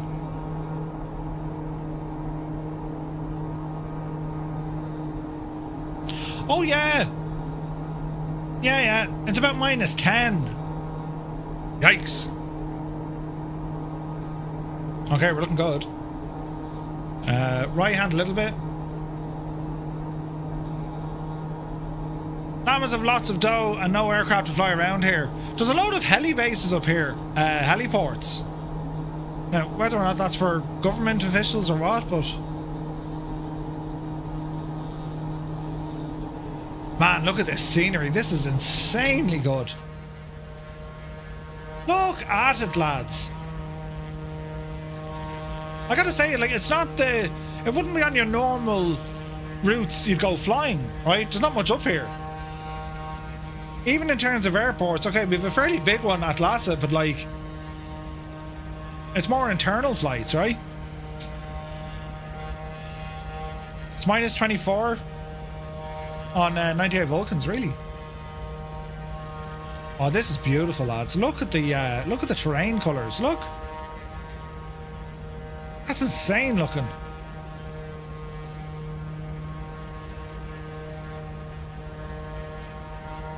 Did I forget to wash my plane? It's a tray bit on the dirty side, isn't it? I should probably get some sort of sticker controls, right? So Evitech, I would highly recommend a HOTAS, a joystick, rather than getting a yoke. And the reason being is, a yoke is great for flying fixed wing, without a shadow of a doubt. However, you're limited then if you want to go kind of the jets or indeed the helicopters. So if you get a joystick, you access all areas, right? So I would always recommend a joystick. And like, you don't need the biggest and the best straight away. Get something that works and then you kind of build up from there, you know what I mean? If you get a cheaper stick, you'll learn what you don't like about it, and that'll help sway you when you want to buy something that you want. If you want to buy the latest and greatest and you're listening to folks saying you should buy this because, if you've no experience to kind of substantiate that, you know what I mean? So yeah, don't worry too much about going all out on hardware. There is a lot of great value out there. Moza, I mean, their AB6, that is incredible value for what it is, and there's force feedback in it. But it's kind of like a higher tier, you know what I mean? Velocity 1, yeah, Velocity 1's a good L stick. Yeah, good call. Look at this. Jesus, the scenery tonight. Isn't this unbelievable? Where would you get it, lads? Complete starter, try joystick start. Yeah, good man, Bruno. There you go. What about the Ursa Minor? Yeah, 100%. In actual fact, the price of the Ursa Minor, and if you've never seen the Ursa Minor, it can be left or right hand, right? Now it looks like an Airbus stick, which it is. But see this here? This whole pad just clips off, exposing a hat switch. So it comes in a cover. You put the cover over it, and now it's just like an Airbus stick, right? But like, you have an axis on it for a throttle. It has dampening on it. You can actually adjust the dampening. The screws underneath, you can adjust it, and it also has like a haptic kind of a feedback to it as well. This is actually an excellent bit of kit for the price. It's like 65, 70 bucks. And the joystick has yaw in it as well, so it's you can twist. Now you can lock the twist, or you can have the twist axes there as well. Yeah, great shout actually. This is an excellent joystick.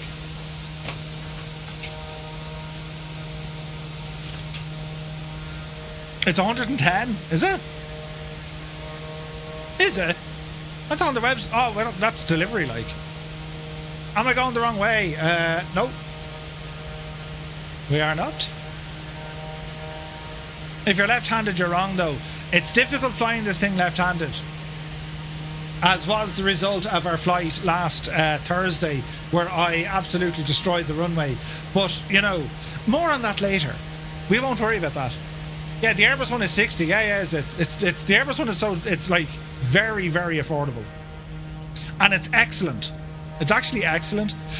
A bit of a spring in it, but you can adjust them, you know what I mean?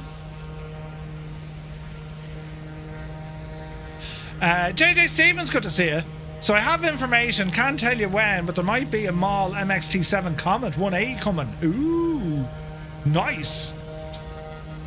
Sunjammer, it is. JJ Stevens, hope you're well, buddy. Man, look at this terrain though. Isn't this absolutely gorgeous? This is stunning. Y'all love it?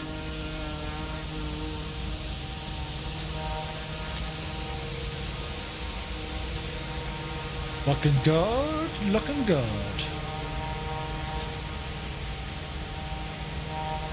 You're going to sell your Orion 2 with F-18 stick in the States? Ooh. It's a new developer. I always got to be careful with new developers. But yeah, looking forward to it. Hope they fix the Comet windows. Okie dokie. So we're going to be passing by Zulu Uniform Lima Sierra Airport. That's where our final stop is going to be. We're going to pass it now as we ramble up on the road. So we have... what have we got? Navigraph still need to add a ruler. That's the only thing it's missing. Some way to track the distance from point A to point B. You know what I mean? Like, can I even get a distance?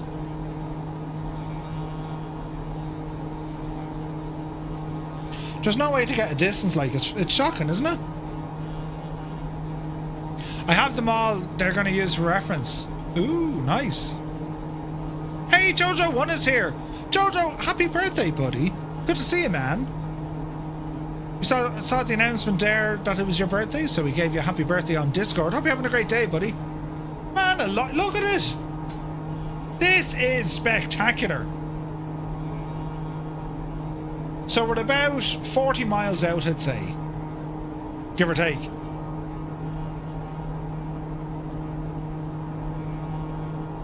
And the scenery is just nuts.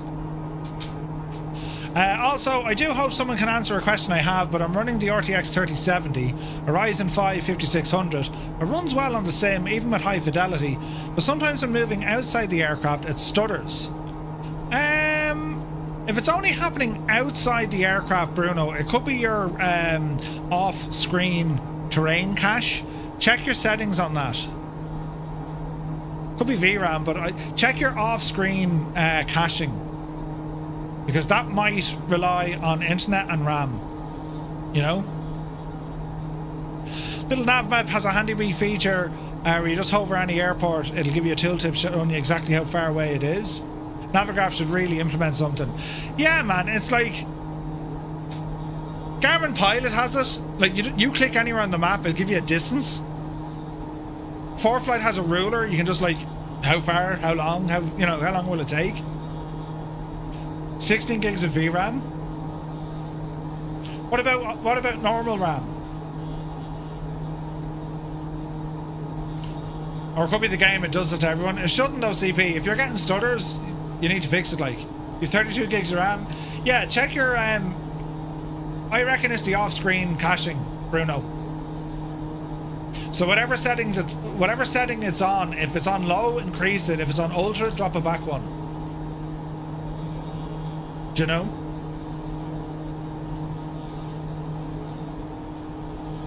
$32, yeah, 100%, Scott.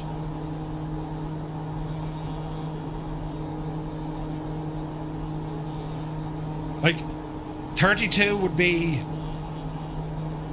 like nearly, I wouldn't say minimum, but like you'd want that, you know? Since I put in 64 gigs of DDR4, you have 0 stutters. Yeah. What did you go from though, JJ? Like, was it 32 up to 64? I think I remember it being on medium or high. Okay, yeah, drop it back one. Less than 16 gig of GPU RAM is low these days. Yeah, you're on 32. Yeah, but like, so having that kind of bandwidth, space, or headroom, but more RAM, real handy. If you're 32 gigs, you can certainly make it work for you. 64 is better. It's seamless now. 33, Van Hayden. Like, I've ran the sim with 128 gigs. I run it now on 96. The clock speed is important. Mega transfers and all this. But yeah, you will see a difference between 32 and 64. Definitely. You'll definitely see a difference. The Impossible Face did manage with 8 gig of VRAM, but the bigger aircraft went stuttery. Yeah. Goose has 64. Smoke coming off the window. It's just the reflections. It's kind of weird looking. Radar bubbles on 9 o'clock.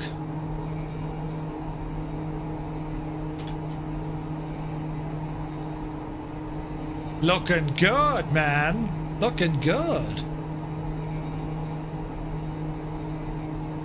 You have a good setup. Do you ever think about getting a motion sim? Irish Patriot? No, I have a motion sim. I have a motion sim as well. I've a DOF Reality H3. It's here beside me. I do use it.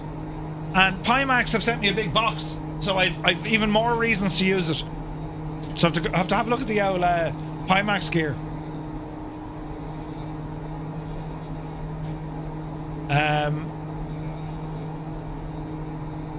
Oh wait, you said 9 o'clock.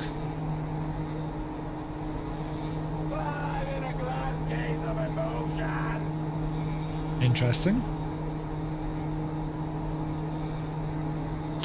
Top Gun Glenny, good to see. I found auto FPS made a huge difference. Yeah, huge difference. I tried finding the TBM the other day and it maxed out your VRAM. Really? So what kind of camera setup are you going to use to show the rig and the Pimax? I have cameras over there, Scott. Just I've never been happy with the overall audio. I don't have good audio over there and it's wrecking me head. But I'll figure it out. I have to test the headset anyway, and then I'll test it on the rig as well. What was it, announced a motion system today? Yup.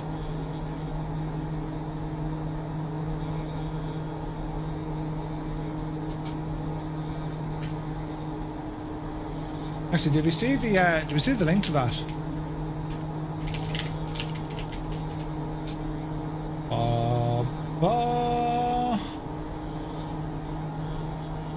Where did you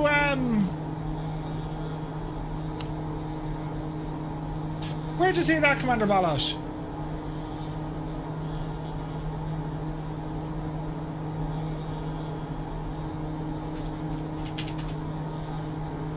Do. Ah, yeah. It was on Instagram.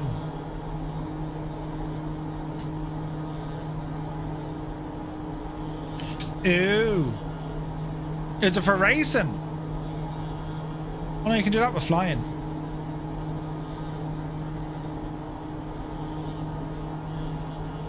It's a big enough frame though, isn't it?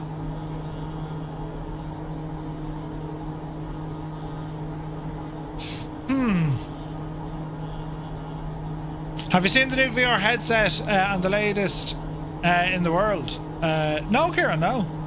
Judging by the amount of time I've waited for my AB6, the motion rig will probably take a year to ship. You'll soon have an extra stream deck to use over there. I need to get one. I didn't order it yet.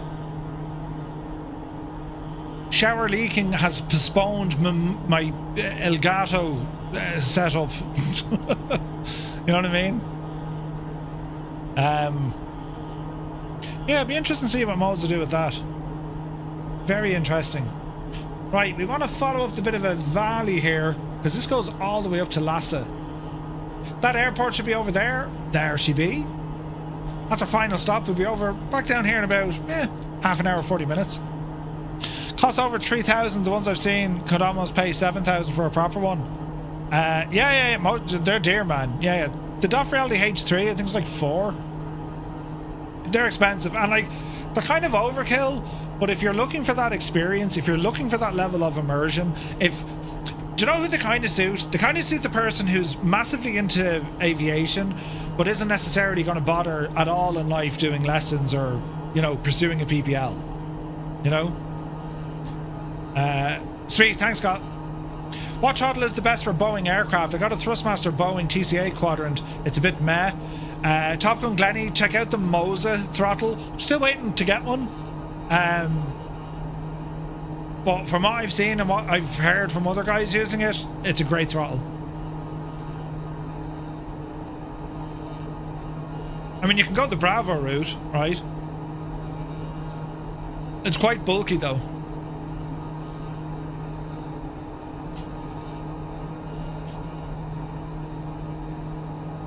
Or wait for wind control. Well, very true.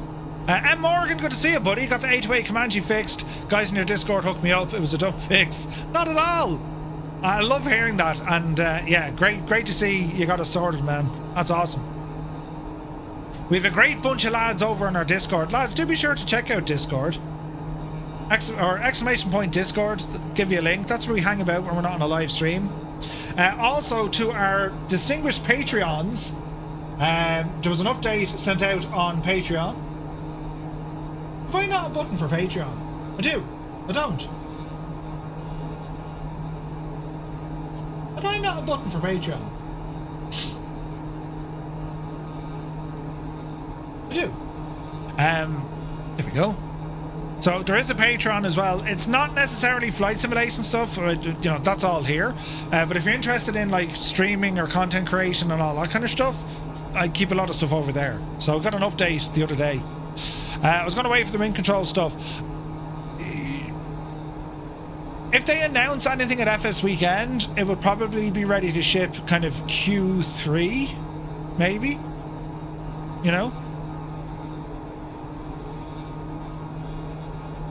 Because, wind controller at FS Weekend. FS Weekend is going to be busy. Hayden personally donates $1 billion a month to me on Patreon. He does. $1 billion. And you know what to buy? 100 trillion M&Ms. You know. I noticed that we have Velocity 1 on discount in Norway. It's around €85. Everytech? Yeah, well, yeah, no, the Turtle Beach stuff is good. Yeah, it's good. Like, have a look at the wing control stuff as well. For that price, you'll get it cheaper and it's better, I think. And Tato Crisps, yes. I'm only playing War Thunder anyway, trying to unlock fighter jets. I'll buy Microsoft Flight Sim soon, try it out. But I'm into fighter jets. Wouldn't know about a lot of aviation. You kind of pick it up over time though, do you know what I mean? And like there are some really good military jets in Microsoft Flight Sim. They don't really, you know, there's no real combat capability. But in terms of learning their systems, savage. That F-14, savage. You know. Right, so we're going to need to drop down altitude. Look at this, what we're flying into, lads. There's the palace over there on the right hand side. So we'll disappear the wheel for the moment. We're going to drop altitude here. So if we go down V speed, down arrow.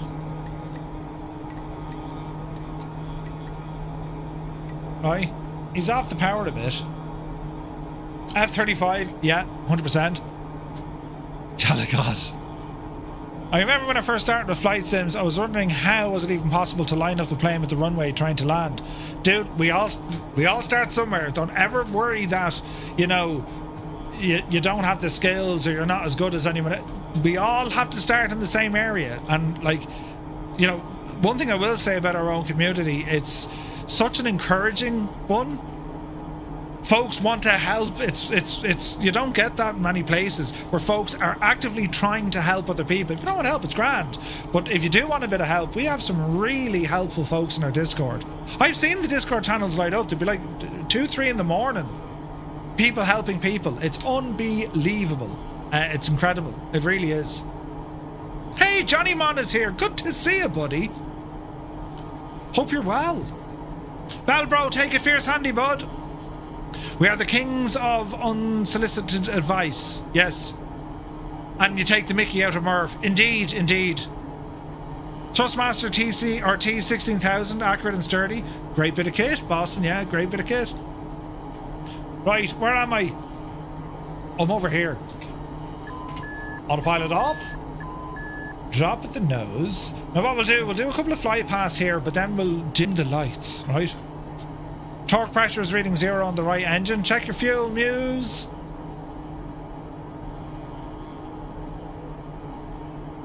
And also reset your prop. Have you your prop? Give it a full cycle of the prop.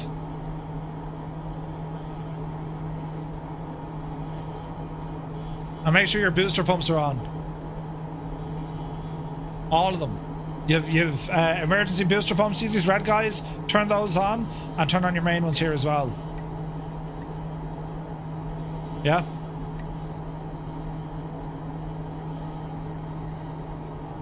All right.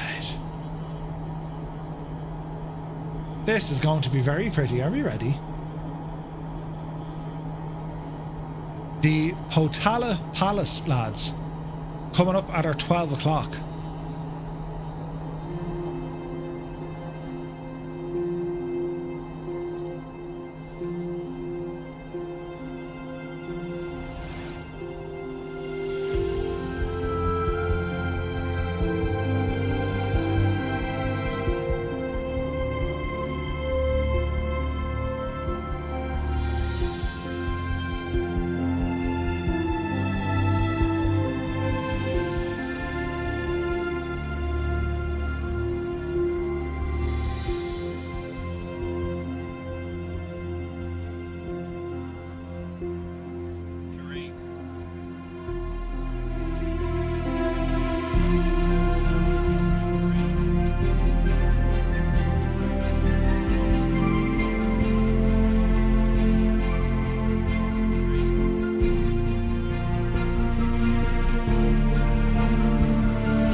Beautiful.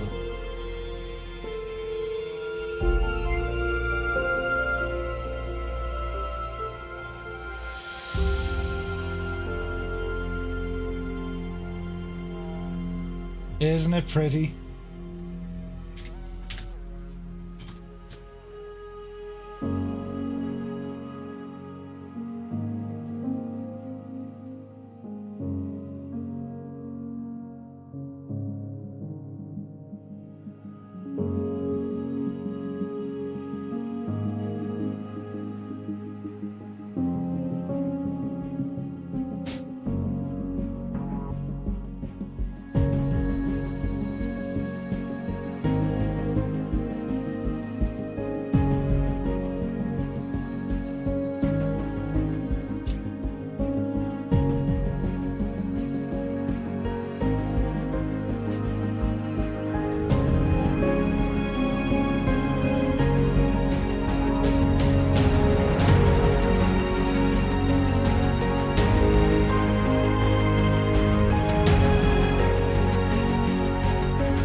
Hayden, you absolute ledge. Thank you very, very much indeed. Cheers, buddy. The nighttime.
That had to have been Rex. Just a plane. Just floating in. Not a bother to him. Not a bother in the world. Oh, that's pretty. That's very pretty. Jay.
Isn't it very fancy, isn't it?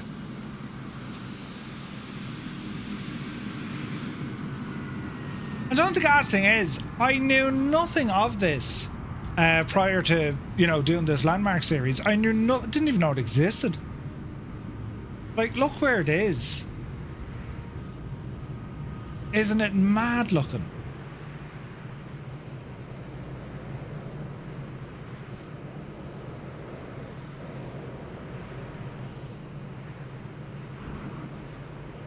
It is absolutely mad looking.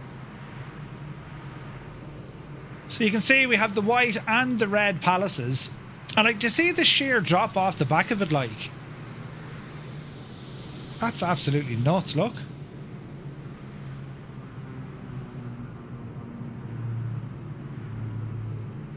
Pure stone is like, right, any messing now and you're going out, you know, if you're playing football up there, forget it, you know what I mean? It is just spectacular.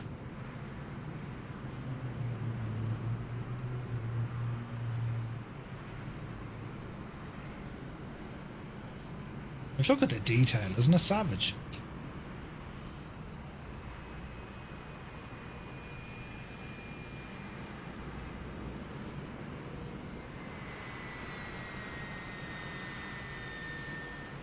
And they were saying that the tombs, yeah, of the Dalai Lama, like tons of gold, solid gold. Solid gold! Isn't it crazy? There's 1,000 rooms.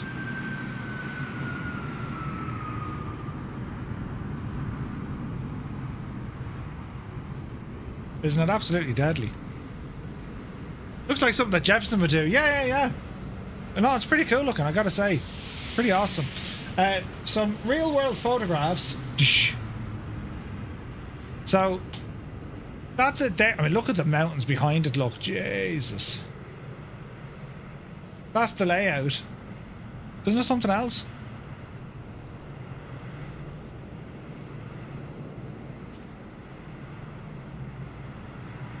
It's spectacular. What else do we have? Pictures. The 1920s look. It's mad, like, look, there's nothing built up here at all. At all. You compare that to where it is now, it's completely built up around. In the 1920s, nothing.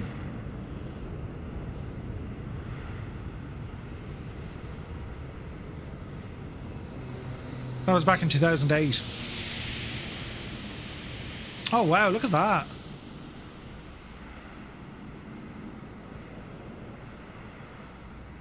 Build it and they'll come, right? It looks fairly modern. I mean, you know, if you didn't know any better, you'd say, oh, that looks like a big hotel. But like, it's there. 1600s or 1629 or whatever, that's, you know. The white castle and the red castle.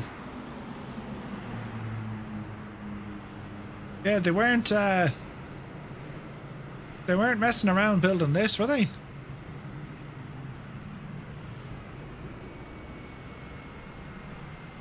It's gorgeous.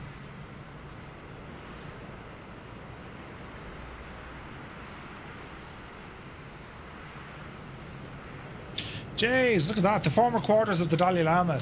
Figure in this throne represents the Tenzin Gyatso.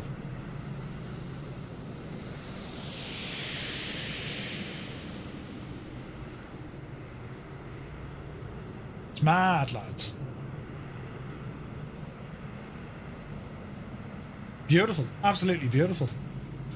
Feel like to build one thing on top of the other. Yeah. Can you go to it in real life? Oh, yeah, 100%. What did we say it was? 1,080 steps from the ground all the way up? Jeez, you'd be shagged after doing that, wouldn't you? The views you'd have along the way, though. You know what I mean?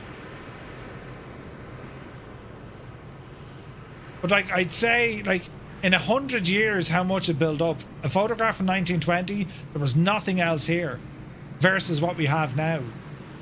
That's kind of scary. In 100 years, look at the build-up around the place. You know what I mean?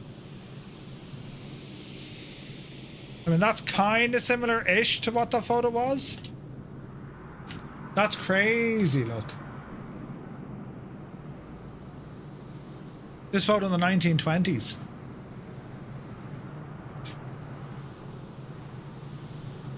That's a photograph in the 1920s versus it today. Like, it's just built up, buildings all over the place. Know what I mean?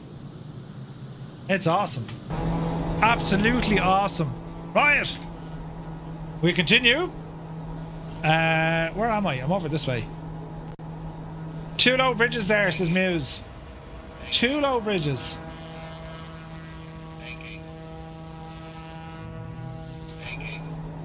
Well, I suppose it'd be rude of us not to hang on to your hats.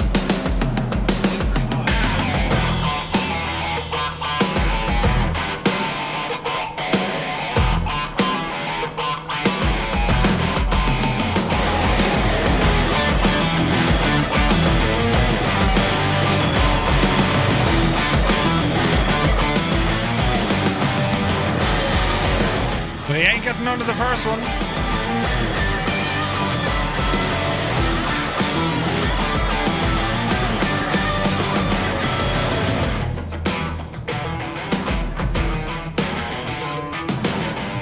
I think these are too low. Oh, Jesus.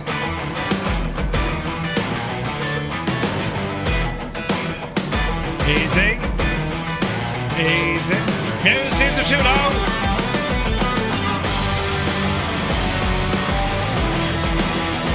Jesus. Oh, dear. Oh, no, I hit the... Oh, shit. Shh. No. Oh, no, we stop. Oh.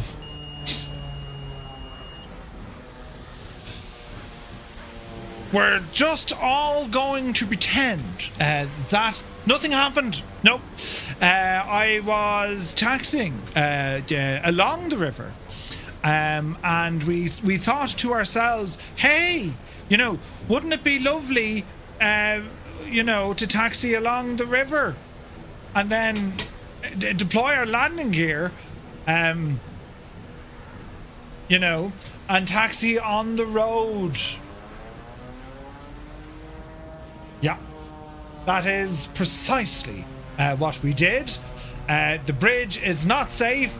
Never listen to a Wild Muse fan. Wait now, this is like a road that leads into the water, look.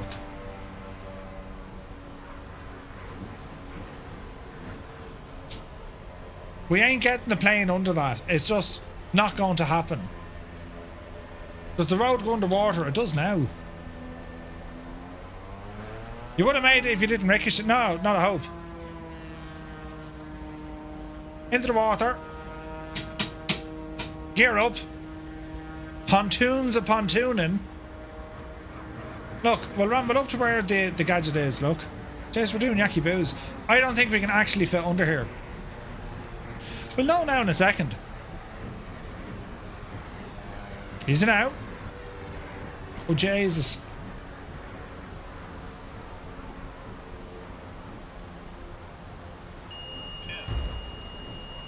Stupid thing. It was never going to happen.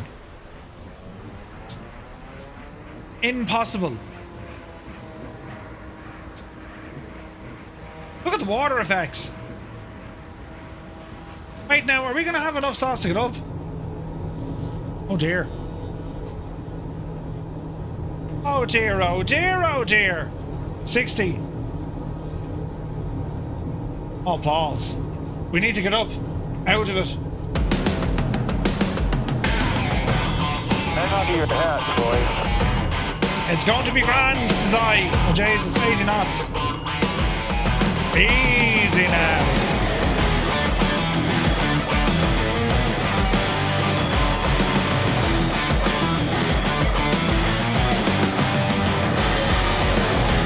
We fly over bridges.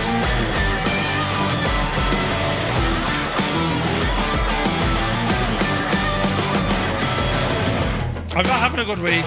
We're having a terrible week.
other two bridges were better. What are you talking about?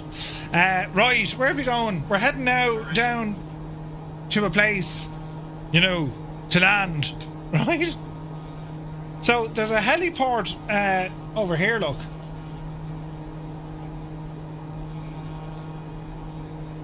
Huh?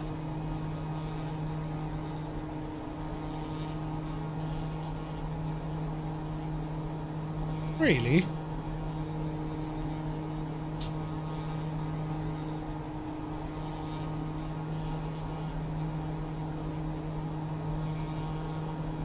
Strange. That looked like a heliport. You got under the bridge, but now you're a shipwreck. It would do that to you. Yes, yes. Right, up over the... well, we can go back to the canyon, actually. That'd be safer. Way safer. Banking. Yes, yes. Banking. Banking. We'll spin a Rooney. Banking. We went past it. Banking. Easy now. Oh, Mr. GPHI is down there. Hang on. Banking. Banking. Easy. Easy. Banking. We'll fly it this way. Banking.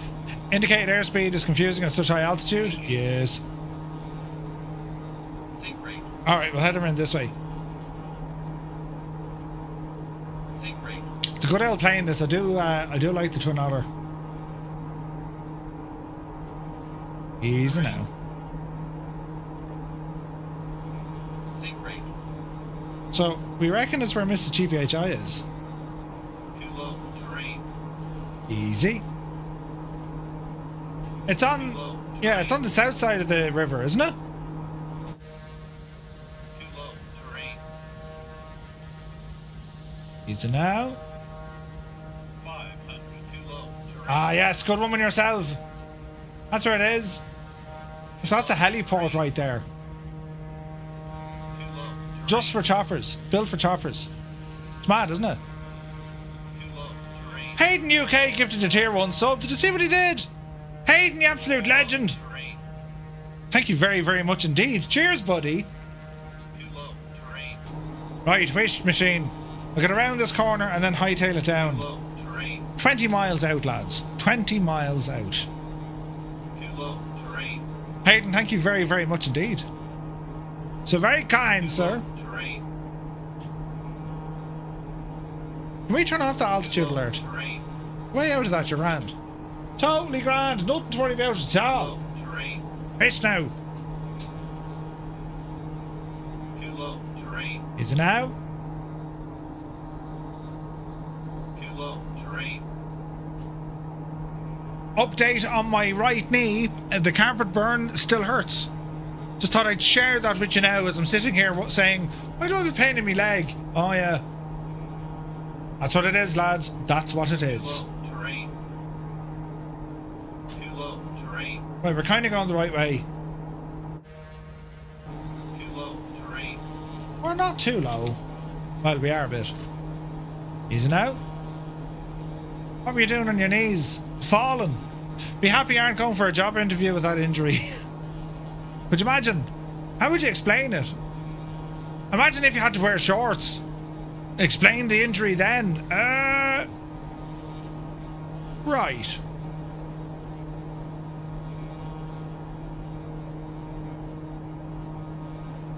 Okie dokie. There's grey skies. Okay, so we got about 20 miles. It ain't far. We passed on the way. Mrs. DPHI. It's just down here, look. Yes. We'll keep her lit. Get a bit of trim into the airplane. There we are. Thank you, Hayden. You are most kind. There's Vulcan. Vacuum is ahead of us. That's another heliport. Look at that. Runway's too short for a fixed wing. Well, maybe not, but it's definitely a heliport, look. That's interesting. They don't actually come up in the sim. Oh, jeez, that's a big mountain. They're pretty hilarious looking, are they? She's quite the giggle going on about you and your knees. Are you in voice chat? But of course you are. You pair of delinquents.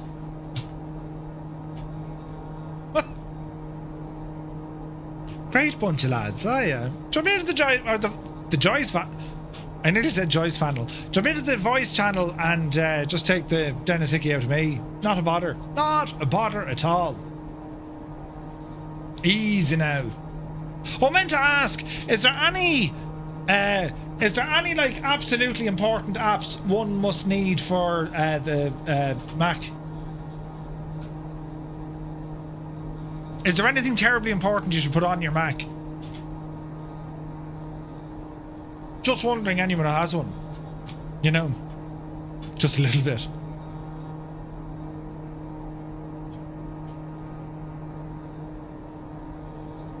Windows, yeah. As in tools. A PC emulator. You lot are friggin' hilarious. There's no... You're a brilliant bunch of lads. Yeah. In anticipation for our stream tomorrow night, here's some classical music.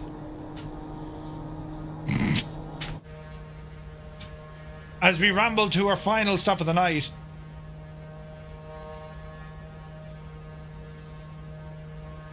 Cyrus, shag off! Hughes, shag off!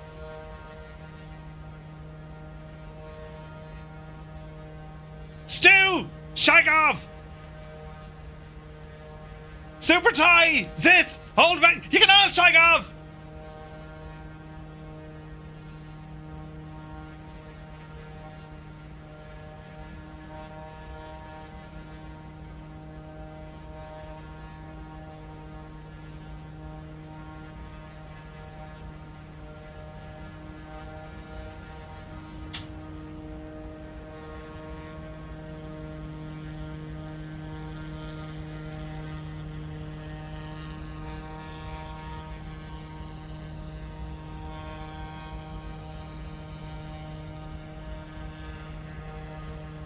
Terrain.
What do you mean the hair in the original looks shag off? Jesus.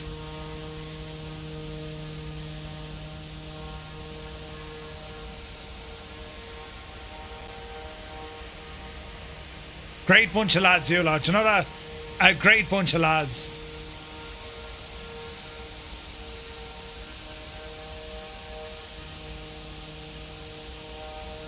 Oh, yeah. Ah, Jesus. Anyway. Moving on. Jesus, Frank. Right, we're landing at an airport over yonder. Where is it? It's beyond that mountain ridge, look. Is it? Where is it?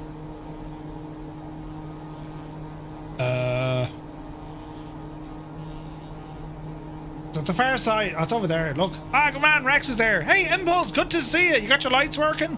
Excellent. What did you end up using? Did you use that Lumia stream? Cheers, Hayden. We were lucky with the weather, we were. The only thing I put on an Apple laptop is a for sale sign. What? Heavy Tech, it's from Hans Zimmer. You're fortunate to be here. Thanks again, Murph, for the YouTube videos, helping me flight sim experience as well. I did share my own setup in the SimRigs Discord. Oh, nice, Bruno. You are most welcome. Cheers, buddy. I love that. Someone new rambles in. You lot make him feel at home. Take the absolute piddle out of me. Sure, it's a grand old place, really, isn't it? You like your Murphy very close to you? Oh my. StreamerBot. Yes. Excellent. Impulse, the way to do it, man. StreamerBot is brilliant. The lads are just looking after your best interests. Yeah. Sure. Ready for F1 tomorrow? No, but we'll give it a bash. Right, Murphy. Buttons. Can I get a refund? Shag off, there's no refunds. We would never mention a bald spot. No, no, no. Hey, Todd, thank you very much indeed. 17 months, man. Thank you very, very much indeed. Oh, Jesus, we're in trouble here. Go handy now, Murph. Yes. No. Jesus. Flaps. Trim. Murph, you were looking very wise looking off into the distance in your latest video. The tools I use every time in Microsoft Flight. Listen. I said I'd do something different for a thumbnail, and I took advantage of the camera on me Apple gadget. So I said, oh, I'll do a picture of me going, or, I'm going to hurt me neck.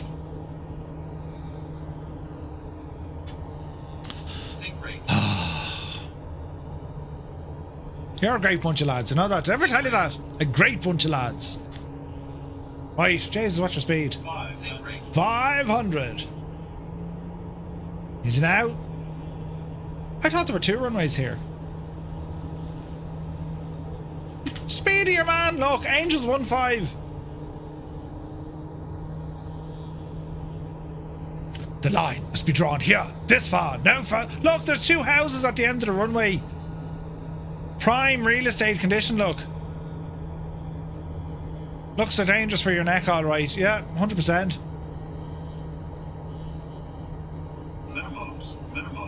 Yara will land.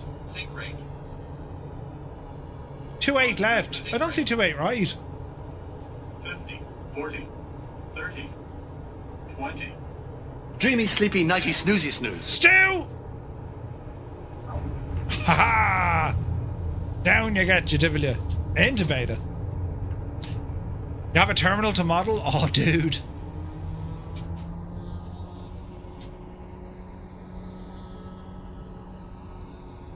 All right.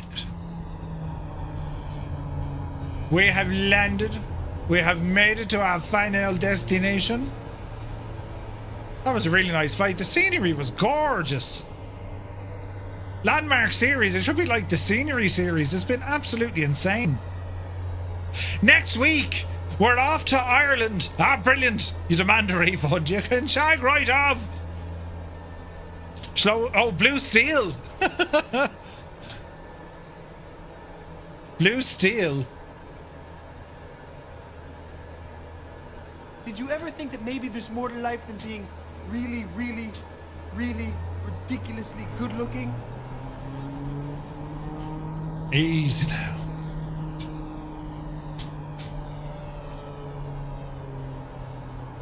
Park it up there now.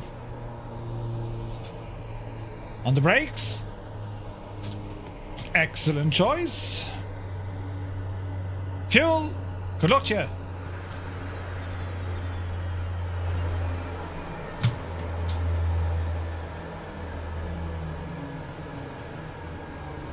Sounds like it's shut down. Salt 16, good to see you, bud. Welcome in. Morfenstein. Right, lads, that concludes this evening's flight. And we checked out the Potala Palace. Absolutely brilliant. Absolutely brilliant. And next week we're off to Ireland. And that will conclude this series. It's been a fun one, this. We have seen some gorgeous sceneries along the way. Have they updated the Otter? Asked Patrick. It's got a bit of love and some update 4, yeah. See Axel, welcome in. See you later. Wish me luck. Super Ty, good luck with the dentist on Wednesday. You poor old devil. Right, lads, I want to thank you also very, very much indeed for tuning in tonight, sharing your time with us as we explored the Himalayas. And we're back to you tomorrow night. We're going to be doing some F1. We're going to be racing in Australia first. We'll do a quali and a race. Then we're going to China and we'll do a quali and a race there as well. So looking forward to that tomorrow night. Wednesday night, we're bringing the news. Thursday, we're going to be learning or relearning how to fly an A320. Then we have a VATSIM flight from Salt Lake City over to Portland, and then on Friday night we're out in the good old DC-6 for some Alaskan flyage. So lots more content to come this week. Don't forget, you'll catch us up over on our Discord, and well, lads, I can't thank you enough for tuning in, and hope you had fun tonight. The scenery was absolutely gorgeous. So right, that's it now. Good luck to Super Typhon, who's going to the dentist, and yeah, lads, thank you also very, very much indeed for all the support, all the likes on the videos, and just hanging out with me on this A group flight. Cartel is doing wheelies. Muse, look out! He's gonna grab. Jesus! Oh, with the Who's Baz. Muse, go up there and slap the head of him. Right, lads, that's the story now. I'm going to mind me. I'm going to mind my knees now. Right, we'll see you tomorrow at 2000 Zulu time. So until then, you take care.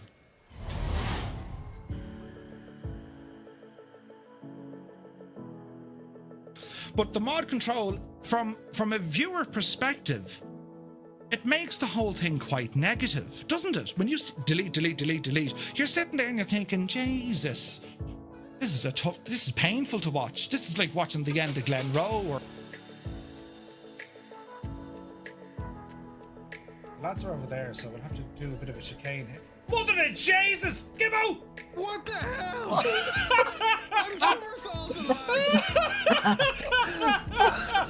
I'm here. Did you just see what happened to Gib? Are you in the drink? You ended up in the Water. This is possible. Did you just see what? There's like, I'm upside down in the water. I had a terrible accident. That was like, oh Jesus. Oh man, that was so funny. Steiny, are you watching Twister or something? I mean, that was just. And is Mike Roch in the chat? Mike Roch? That's brilliant. Hey everybody, is there a Mike Roch here? Is Mike Roch here? Oh, we've got a gun sight. This is a beta, so I'm not too worried.